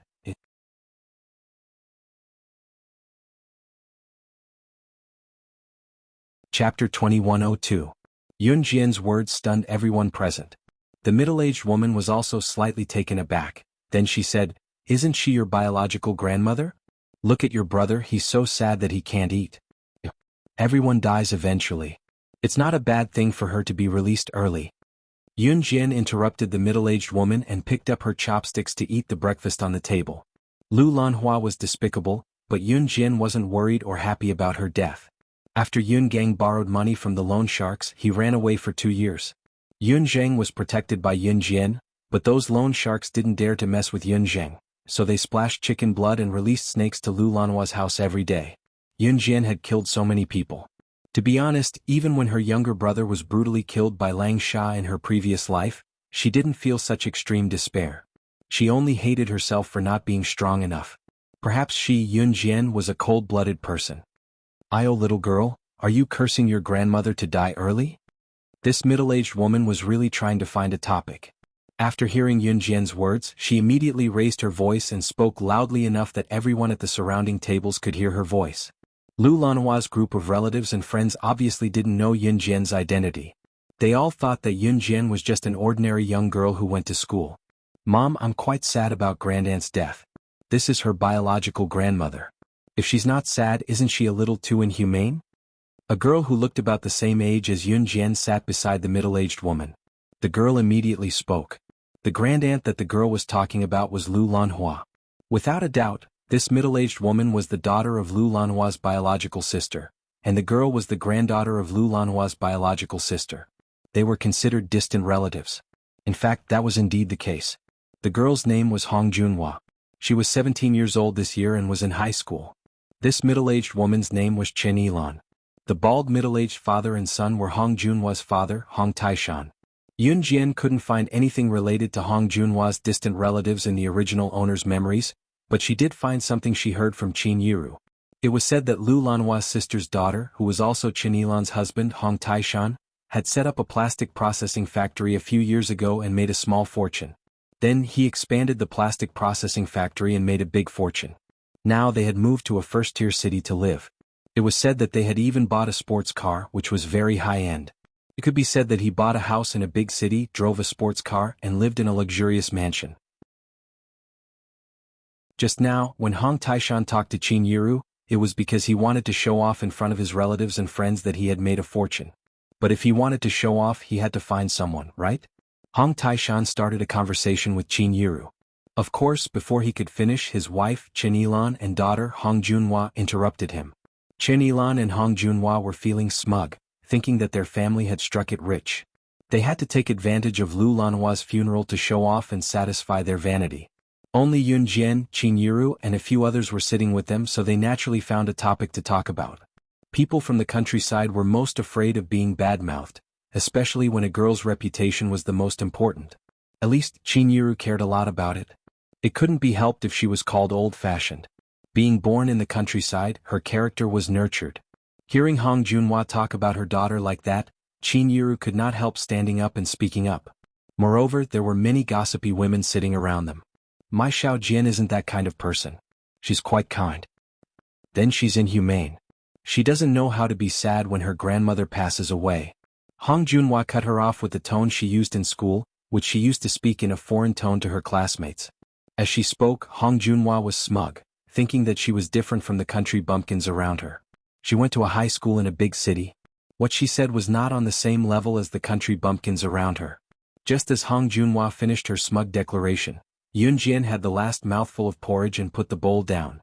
Pressing her lips together, there was not a hint of emotion in her eyes as she spoke coldly. "You're right. You're not the only one who said that I'm inhumane, but you're the only one who's still alive after saying so."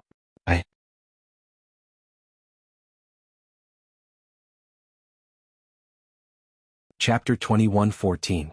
As the old lady spoke, she attracted everyone's attention. At this time, the handsome man in his early 30s had already gotten out of the silver-gray supersports car and was walking over quickly. The middle-aged man, who was in his 40s and had a big beer belly and exuded the aura of a middle-aged man, walked towards the handsome man in his early 30s with his feet splayed outwards. Then, under the gaze of a group of people who were attracted over, she hugged the handsome man who was in his 30s. Come, let me introduce you. This is my younger cousin Zhang Junyi. When Junyi heard that his aunt passed away, he immediately flew back from New York in Country M to show his filial piety. He came late today, but his thoughts have been received, ha. The middle-aged man chuckled as he introduced the handsome man who was in his early 30s to the crowd. Zhang Junyi was of the same generation as Qin Yiru and the middle-aged man. However, Zhang Junyi's mother gave birth to him later, so he was more than 10 years older than Qin Yiru and the middle-aged man. Zhang Junyi's mother and Yun Zhong were biological siblings, so they could be considered close relatives. However, Zhang Junyi's relationship with the Yun family wasn't particularly good, so he rarely came back. At least, in Yun Jian's memories, there was no memory of this person. However, Zhang Junyi and the original owner were technically related by blood, so they could be considered distant relatives. After the middle-aged man finished speaking, someone immediately stood up and asked him, "Little Zhang, is this your younger cousin, the great scientist who made a fortune?" When they heard that Zhang Junyi had made a fortune and that he had gotten out of a silver-gray supercar, the crowd became excited. This silver-gray supercar was obviously more high-end than Chen Yilan's and Hong Taishan's, so the crowd quickly became excited. Zhang Junyi's supercar was comparable to Yun Jian's Ferrari in terms of appearance. It was hard to tell which car was more expensive. Those who didn't know the industry could only estimate the value of a car based on its appearance. That's right. This kid is extremely rich now. He deals with international business tycoons and peers all day long. Now he's settled in New York of Country M and even bought an apartment in New York. His net worth is at least tens of millions. The middle-aged man proudly put his arm around Zhang Junyi's shoulder and helped him brag. Zhang Junyi himself didn't look too smug. Hearing the middle-aged man's words, the surrounding people were stunned again, and they even let out, oh, sounds of surprise. Zhang Junyi's arrival not only stunned the surrounding people, but even Qin Yilan, who had been focusing on Yun Jian, also stared at Zhang Junyi. Qin Yilan hated meeting relatives who were richer than her. She glared at Zhang Junyi so fiercely that her eyeballs almost fell out. Zhang Junyi's cousin, the middle-aged man, had long been displeased with Qin Yilan's bragging. Now that he saw Qin Yilan's glare, he cocked his head proudly and said to Zhang Junyi, "Junyi, didn't you recently discover a female corpse with a group of international experts that won't rot? They said that if the research is done well, you can even get a large sum of money. I even took a picture of it. Let's show it to everyone." Zhang Junyi was involved in scientific research. He studied bizarre events that transcended reality. The middle-aged man's words stunned Zhang Junyi. However, Zhang Junyi still took out a photo from his trouser pocket gracefully. The middle-aged man directly snatched the photo from Zhang Junyi and showed it to everyone present one by one. "Look, this is the female corpse that my cousin and the others recently researched. I heard that there are no signs of decomposition even after 3 or 4 years. It's amazing. If my cousin and the experts can research it, they'll probably get a lot of money." Zhang Junyi had once researched something that others couldn't, so he received a lot of money. Now his family was worth more than tens of millions. He was considered rich in this era. The middle-aged man's words resounded throughout the venue.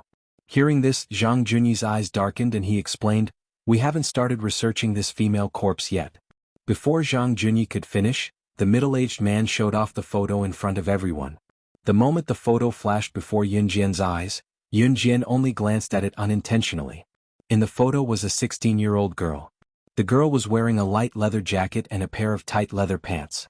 The girl's beautiful figure was wrapped in it, and at the tight part of the leather pants, there was a pistol tied to her thigh. One could tell at a glance that the girl's identity was definitely different from ordinary people. She wore a pair of clean flats and was lying on a wooden bed. She looked so peaceful as if she was just in a deep sleep. When Yun Jian saw the girl in the photo, she only glanced at her subconsciously. The next second, her eyes darkened and she grabbed the photo. Her sharp eyes moved fiercely as she asked, "Where did you put the girl in the photo?" The girl in the photo was none other than her real self before her rebirth. She was the physical body of slaying God.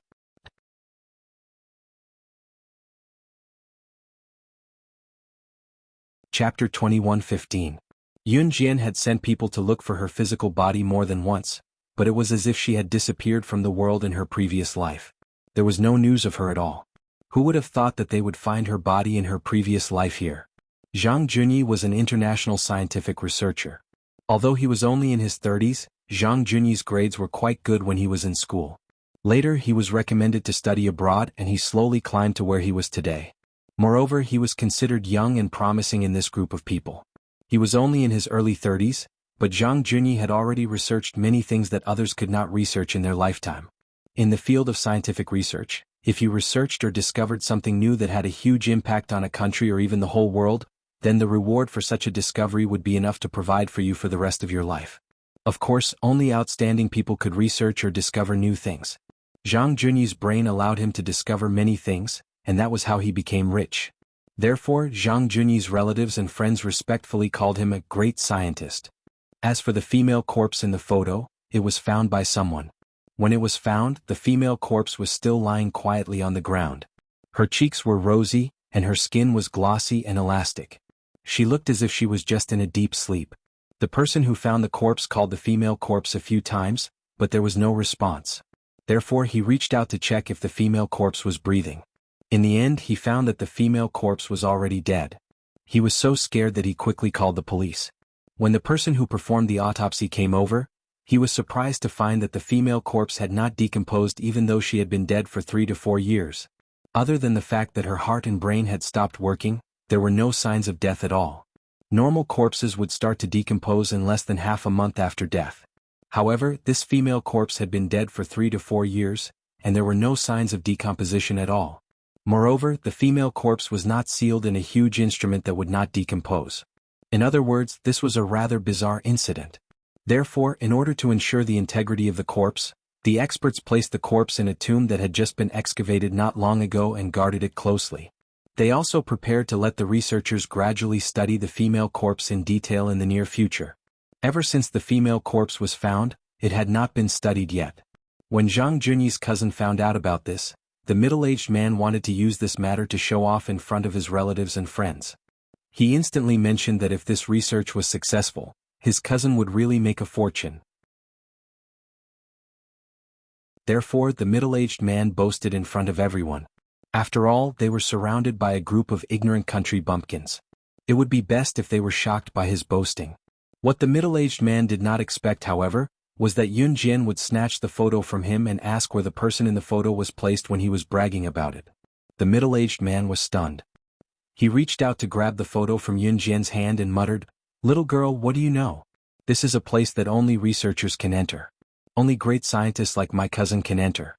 Even if you ask, you won't be able to enter. Hurry up and take the photos back." The middle-aged man rolled his eyes in his heart and thought to himself, children these days are really nosy. He just wanted to show off his cousin Zhang Junyi in front of his friends and relatives. Who would have thought that a little girl like Yun Jian would join in on the fun? The middle-aged man wanted to forcibly take the photo back from Yun Jian's hand, but Yun Jian moved sideways and avoided the middle-aged man's attempt to take the photo back from her hand. Yun Jian turned sideways and looked at Zhang Junyi from the corner of her eyes in front of everyone. Her sharp black eyes sized up Zhang Junyi, and she repeated her words word by word, "Tell me, where is the girl in the photo?"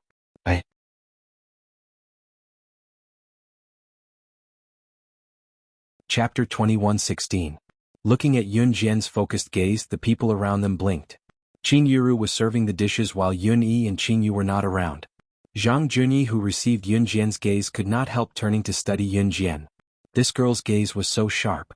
This made Zhang Junyi, who did not take Yun Jian seriously, look at Yun Jian. Just as Zhang Junyi was about to answer, Chen Yilan, who was already at odds with Yun Jian, chuckled in a strange tone. "Yo, hee hee, pretending to know when you don't? I've never seen a girl like you before. Just because you're young you scolded my daughter, hee hee. You even said that my family's car has low specs, making you look so high and mighty. Now you're poking your nose into other people's research. Why do you always have a part in everything?" Chen Yilan, who spoke, rolled her eyes at Yun Jian in what she thought was a flirtatious manner. However, Yun Jian did not mind. She only stared at Zhang Junyi with her gaze that was as sharp as a sword, waiting for his reply. "Junyi, this girl must be out of her mind. Don't bother about her. Just give this photo to her. Come, let's have dinner and drink while we chat." Seeing that Yun Jian did not listen to him, the middle-aged man felt embarrassed. He waved at Zhang Junyi as he spoke, wanting to lead Zhang Junyi to one of the banquet tables that had been set up. In Marilena's tomb in Country M, Zhang Junyi did not listen to the middle-aged man or Chen Yilan. He narrowed his eyes and spoke to Yun Jian after the middle-aged man finished speaking. This little girl attracted his attention. Thank you. Yun Jian retracted her gaze and thanked Zhang Junyi before turning to leave. The moment she turned her back to Zhang Junyi, Yun Jian's eyes flashed with an imperceptible light. What a strange girl. Zhang Junyi shook his head and laughed as he watched Yun Jian walk away. After dinner, everyone returned home. Only a few of Lu Lanhua's closest relatives were still there. After all, Yunyi had feelings for Lu Lanhua. To Yun-yi, Lu Lanhua was his irreplaceable grandmother. Although he was disgusted by how Lu Lanhua had treated his mother and sister when she was alive. In the evening, Lu Lanhua's closest relatives went up the mountain to light a lantern for her. In the words of the village's superstitions, it was to prevent the deceased from feeling afraid because of the darkness on the mountain on the first night of her burial. Yun Jian waited for Yun-yi and Qin Yiru to be done before they drove back to Longmen City. It was already 7:30 in the evening. Not long after they drove out of Xinjiang town, there was a traffic jam. It was not really a traffic jam. It was the car of Chen Yilan's family, who had been unhappy with Yun Jian since the morning, collided with another car. It was not that serious. It was just the collision of the two cars that scraped against each other and scraped off some paint on the car.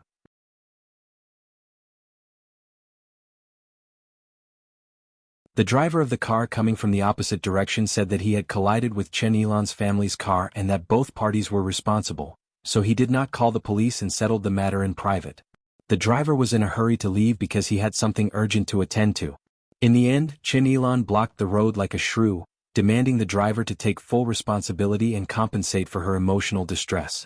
The shrew's tirade was incessant, comparable to the way she scolded Yun Jian earlier.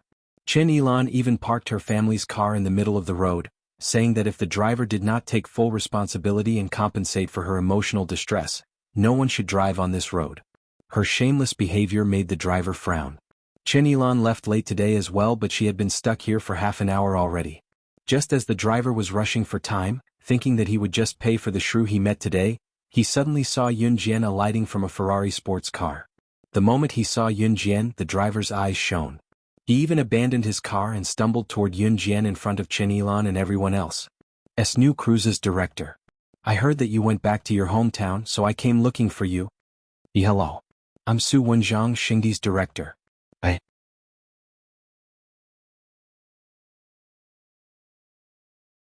Chapter 21:17. New Cruise's director? Chen Yilan put her hands on her waist. She was quite fat and didn't look very good. Her nose was very big, and her nostrils were so big that they were about the size of an adult's finger. Her nose was flat, her face was round, and her face was full of wrinkles. However, she was wearing lipstick and foundation that made her look like a young girl. New Cruise's director? The driver who had just collided with her sports car had actually rushed over and addressed Yun Jian as New Cruise's director. He had even used such a respectful tone. Chen Yilan was dumbfounded. She stared blankly at the scene before her. Yun Jian.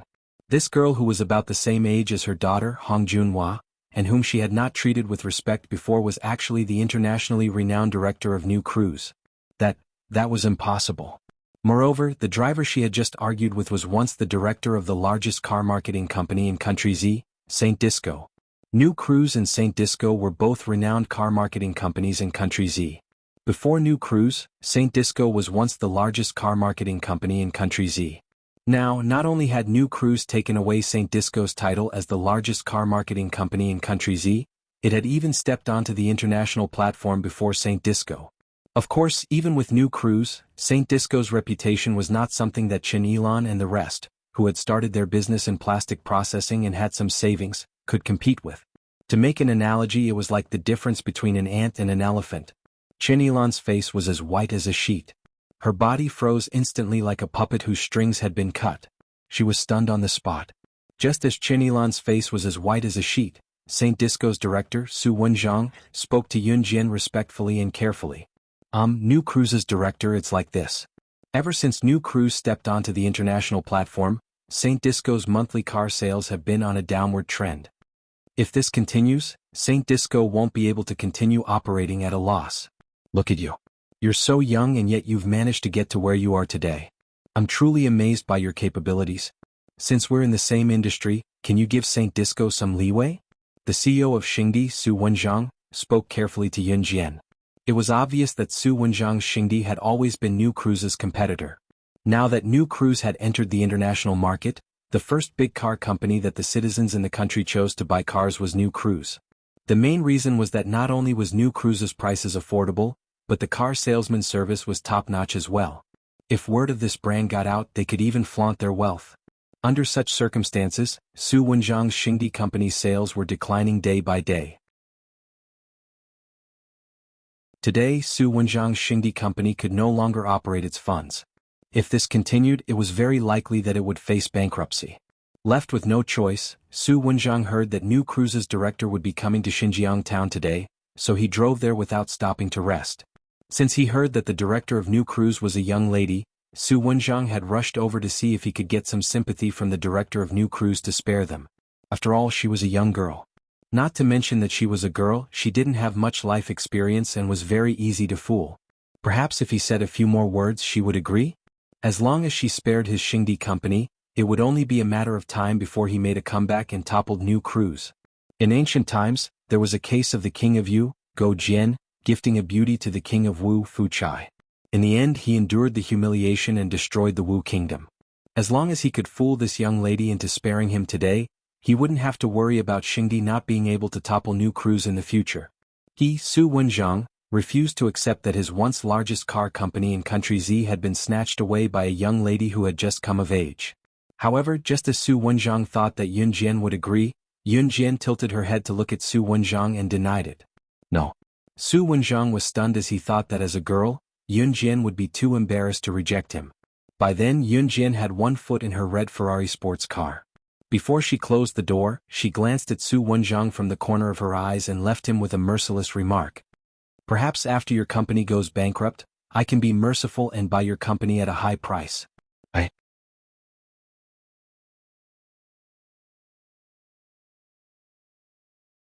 Chapter 21:18. After that, Yun Jian's lips curled into a smile. She looked like she was sneering and mocking at the same time. She got into the red Ferrari right in front of everyone. A young lady in her prime would probably not be able to shed all pretenses of cordiality when faced with such a situation. Girls cared a lot about their reputation and were too embarrassed to reject people most of the time. Su Wenxiang initially thought that Yun Jian would be the same, which was why he boldly came to beg Yun Jian to let Xingdi off the hook. He wanted to give Xingdi a few car orders from New Cruise. Su Wenxiang had even prepared a contract that was beneficial to Xingdi.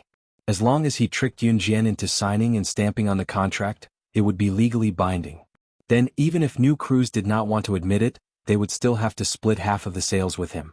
If Yun Jian was a normal university student, she might have signed and stamped her name, falling into Su Wenxiang's trap after being lured in by Su Wenxiang's embellished words. The older the ginger, the spicier it was. That saying made sense. However, Yun Jian was not a normal university student. Therefore, before Su Wenxiang could use his words to trick Yun Jian rejected him decisively. She even said that after Su Wenxiang's company went bankrupt, she would be merciful and buy his company at a high price. Su Wenxiang almost vomited blood when he heard that. However, Su Wenxiang held it in. So, you're still not going to let us pass, Mr. CEO of Xingdi? Yun Jian raised her brows and threatened Su Wenxiang. Su Wenxiang clenched his fists and ran to make way for them. After all, he did not have the right to be arrogant in front of Yun Jian. With New Cruise's current capabilities, it was not impossible for them to trip up Xingdi. After the road was cleared, Yun Jian stepped on the accelerator. The fiery red flagship limited edition Ferrari LaFerrari sped forward like a flash of lightning. At the next junction, it drifted away at lightning speed and left everyone's sight. Chen Yilan and her family of 3 were left dumbfounded. She was the director of New Cruise. No wonder she could afford a sports car. I heard that New Cruise's annual net profit is in the hundreds of millions. Compared to her New Cruise, her family's plastic processing factory was just a silly joke.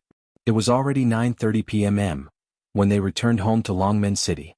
Yun Jian and Yun Yi parked their cars. At the same time, Yun Jian and the others were walking towards Gu Yunjian's house.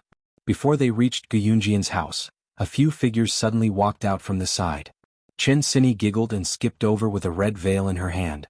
Mo Sen and Adam, who had not been seen for a long time, were standing at the gate. Luo Meichi and Lan Su, who was carrying a child, also stood at the side, laughing secretly. What's wrong? Yin Jian was very confused. Sister, sister. Sigich. A lively figure sprung out from the bushes. It was Xiao Yunju who was leading the way, pulling Duan Li and Duanya over as he shouted. Before he could finish, his mouth was covered by Leng Mei, who appeared out of nowhere. Chup, chup. If you dare spout nonsense, I'll make your ass eat. Leng Mei pouted and glared at Xiao Yunju like she was afraid that Yun Jian would find out about the big secret from Xiao Yunju. Xiao Yunju blinked at the threat and kept quiet. Qin Sini went to Yun Jian and folded her veil before covering Yun Jian's eyes with it. Jian Jian, don't move. Quick, quick, quick. Let me show you something. Yun Jian was confused, but when she saw how excited everyone around her was, she followed Qin Sini's lead to her and Siyi's villa and went inside. I'll remove your veil on the count of 3. 3, 2, 1.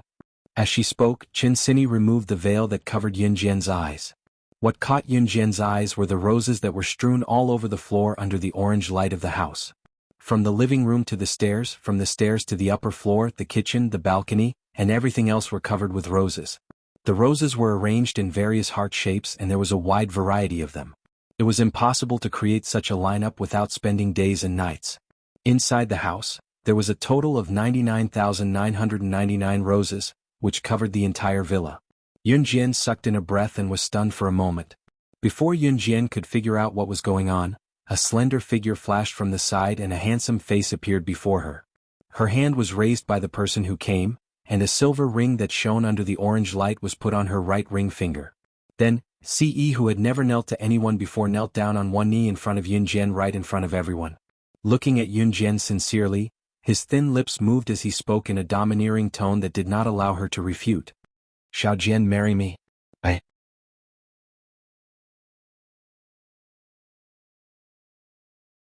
Chapter 21:19.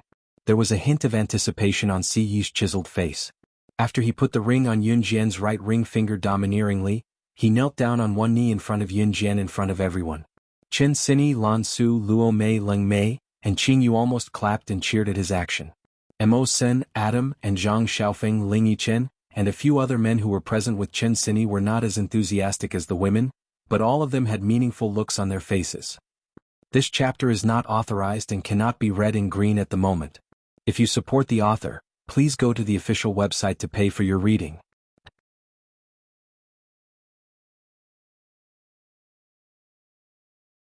Chapter 21:20. Ce did not know how to say sweet nothings, nor did he know how to do anything romantic. There was a type of person who was born high and mighty, as if he was the ruler of all things. His entire body exuded a sense of holiness that no one could underestimate.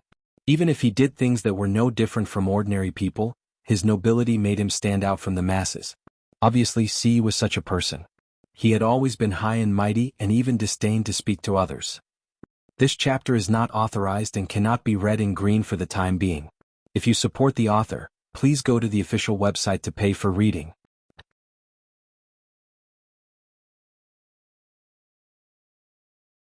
Chapter 21:21.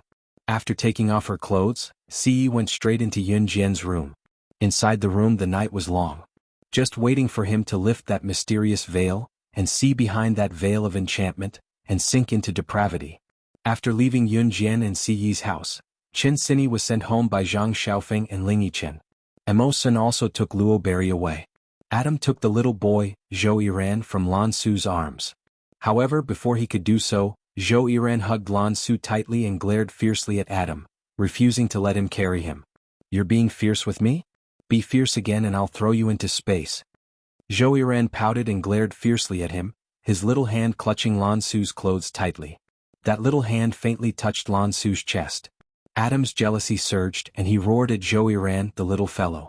Sob, sob, sob, sob, sob, Mama, Papa is bullying me. With that, Zhou Yiran was even more unwilling to leave his mother's arms. Why are you so fierce to the child? Go away. What made Adam even angrier was that Lan Su helped the child slap his hand away and walked away angrily. Adam tilted his head and could clearly see Zhou Yiran hugging his mother, Lan Su, and making faces at him. You little bastard, how dare you? How dare you snatch my woman? Adam chased after him angrily. It was a noisy family of 3, but they were also enjoying themselves. After Leng Mei left Yun Jian and Si Yi's house, she walked carefully on the streets. Leader's stamina was too damn good. She was having fun day and night and her stamina couldn't take it anymore. If this continued, the one who would have a kidney deficiency wouldn't be the leader, but her. Leng Mei, where are you going? Leng Mei was about to leave carefully when Ruo Yin's voice came from behind. Ruo Yin was the spear god who was known as the sharpshooter in the Blood Doll organization. At the same time, Ruo Yin and Leng Mei, who was known as the #1 expert under the Blood Doll leader, were competing for the top spot. Ugh. Leng Mei saw that Ruo Yin had discovered her escape. She looked left and right, then rushed towards Ruo Yin and covered her mouth. Shh. Don't talk. I'm telling you I'm running away. I'll come back later. Therefore, the position of Blood Doll's #1 expert is temporarily given to you. Take it if you want. Leng Mei's words stunned Ruo Yin. You want to escape again? Where are you going? Ruo Yin blinked and asked. Even if I have to go to the ends of the earth, I will go wherever there is no leader. If she didn't escape now, her old waist would break. Leng Mei said solemnly. With that, Leng Mei released her hand that was covering Ruo Yin's mouth. She waved at Ruo Yin and was about to walk forward, leaving behind a cool sentence. Then bye-bye. I'm leaving. Don't miss me, I'm just a legend. As soon as she said the word legend, a steady male voice sounded behind Leng Mei. Leaving? Where are you going? After hearing the steady male voice, Leng Mei was so scared that she trembled. She turned around slowly and stiffly. She forced a bitter smile. Hey, what a coincidence. Leader, why are you here too? Not far away there was a man dressed in black from head to toe and wearing a black hoodie. Under the hoodie was a very young but frighteningly pale handsome face. It was late at night. Di Lin suddenly stood behind Leng Mei, giving off the feeling that he was a messenger of the night. What a coincidence. Di Lin's handsome face, which was almost pale, moved slightly. Unknowingly, Di Lin had already grabbed Leng Mei's hand. Ruo Yin gave Leng Mei a take-care expression and slipped away. Ruo Yin, you. Leng Mei saw this and was about to scold Ruo Yin for being unkind. But Di Lin had already grabbed her hand and was walking towards the hotel. As your punishment for running away, you are not allowed to get out of bed for the next month.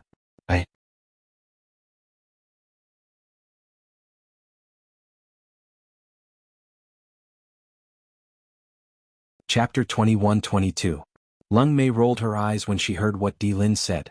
She had a feeling that her waist would be so sore that she could not feel anything for the next month because of her escape.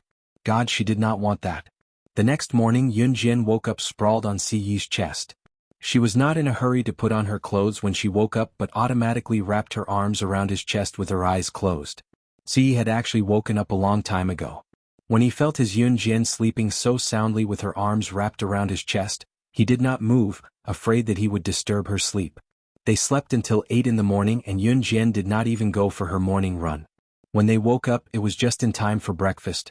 Yun Jian stayed at home for the next 2 days with Si Yi. Occasionally Xiao Yunju would bring Duan Li and Duanya over to play with Yun Jian and Si Yi. However, Xiao Yunju, Duan Li and Duanya had made a group of friends recently so they would go out when it was time for them to play. Children were innocent and naive but also very cute. Yun Jian treated Si Yi as her man now, the kind where they did not hide anything from each other. Therefore Yun Jian told Si Yi about the discovery of her body in her past life. Si Yi frowned when he heard that. After all, it was Yun Jian's body in her past life. They had not started researching it yet. It would be inappropriate if the researchers were to study her body. Who would want their body to be touched here and there? It was fortunate that they had not started researching it yet. It was Xiao Jian's original body after all.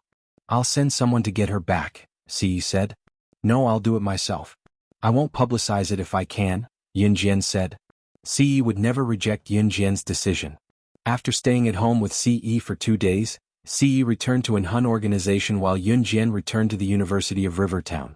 On the long-distance bus back to Jiang City, Liang Xiumin, who was traveling with Yun Jian, had a bitter expression on her face. She looked as if she had a lot on her mind. Halfway through the car ride, Liang Xiumin asked Yun Jian, tell me, if a guy says he likes you but plays around with other guys and girls every day, what do you think? Not only do you have to give him money, but you also have to treat his friends to meals and bars every day. If this kind of guy asked you to give yourself to him, would you agree? The boy Liang Xiumin was talking about was undoubtedly her boyfriend, Jin Yu. Yun Jian could tell that Liang Xiumin's boyfriend, Jin Yu, was most likely asking to sleep with Liang Xiaomin. I won't, Yun Jian rejected decisively. Why? Liang Xiaomin asked, puzzled. Protect yourself. Otherwise you'll regret it. Yun Jian didn't give a reason. She only said this to Liang Xiaomin. Liang Xiaomin fell silent after hearing this.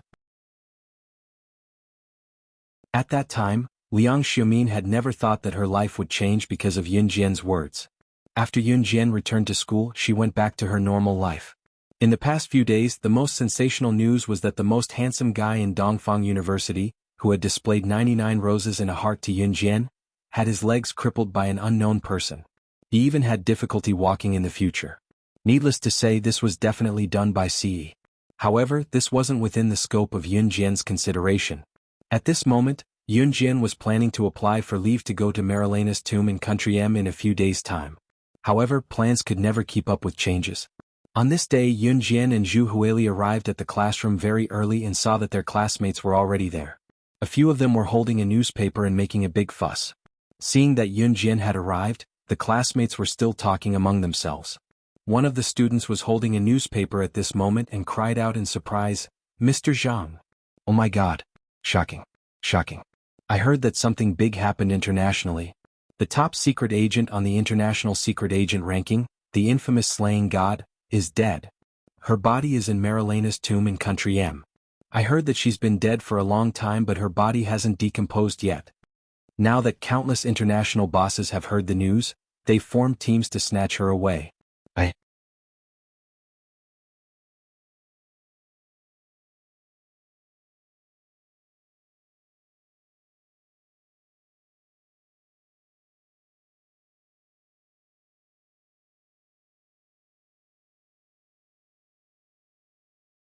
Chapter 21-23. I heard that the news was leaked by someone. I wonder if it's true. Shocking. Too shocking. According to the newspaper, after hearing the news, all the top people in the world rushed to Marilena's grave before they even had the time to think about the authenticity of the news. Slaying God, the #1 international secret agent ranking, is just too awesome. It's just a rumor, but it's not confirmed that it's slaying God. This chapter is not authorized and cannot be read in green for the time being. If you support the author, please go to the official website to pay for it.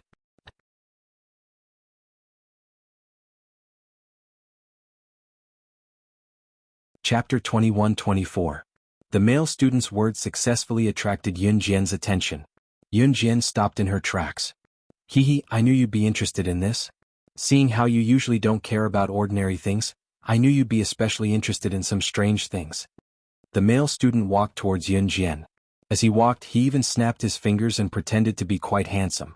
You're from the Archaeological Society? This chapter is not authorized and cannot be read in green for the time being. If you support the author, please go to the official website to pay for reading. You're tuning in to the Han Li's Wuxia Adventures YouTube channel. We're so grateful for your support, and don't forget to subscribe to join us on this incredible journey through captivating stories. Your generosity through donations truly makes a world of difference, as it's the primary source of revenue that allows me to expand and enhance this channel for you. Thank you from the bottom of my heart for being a part of this adventure.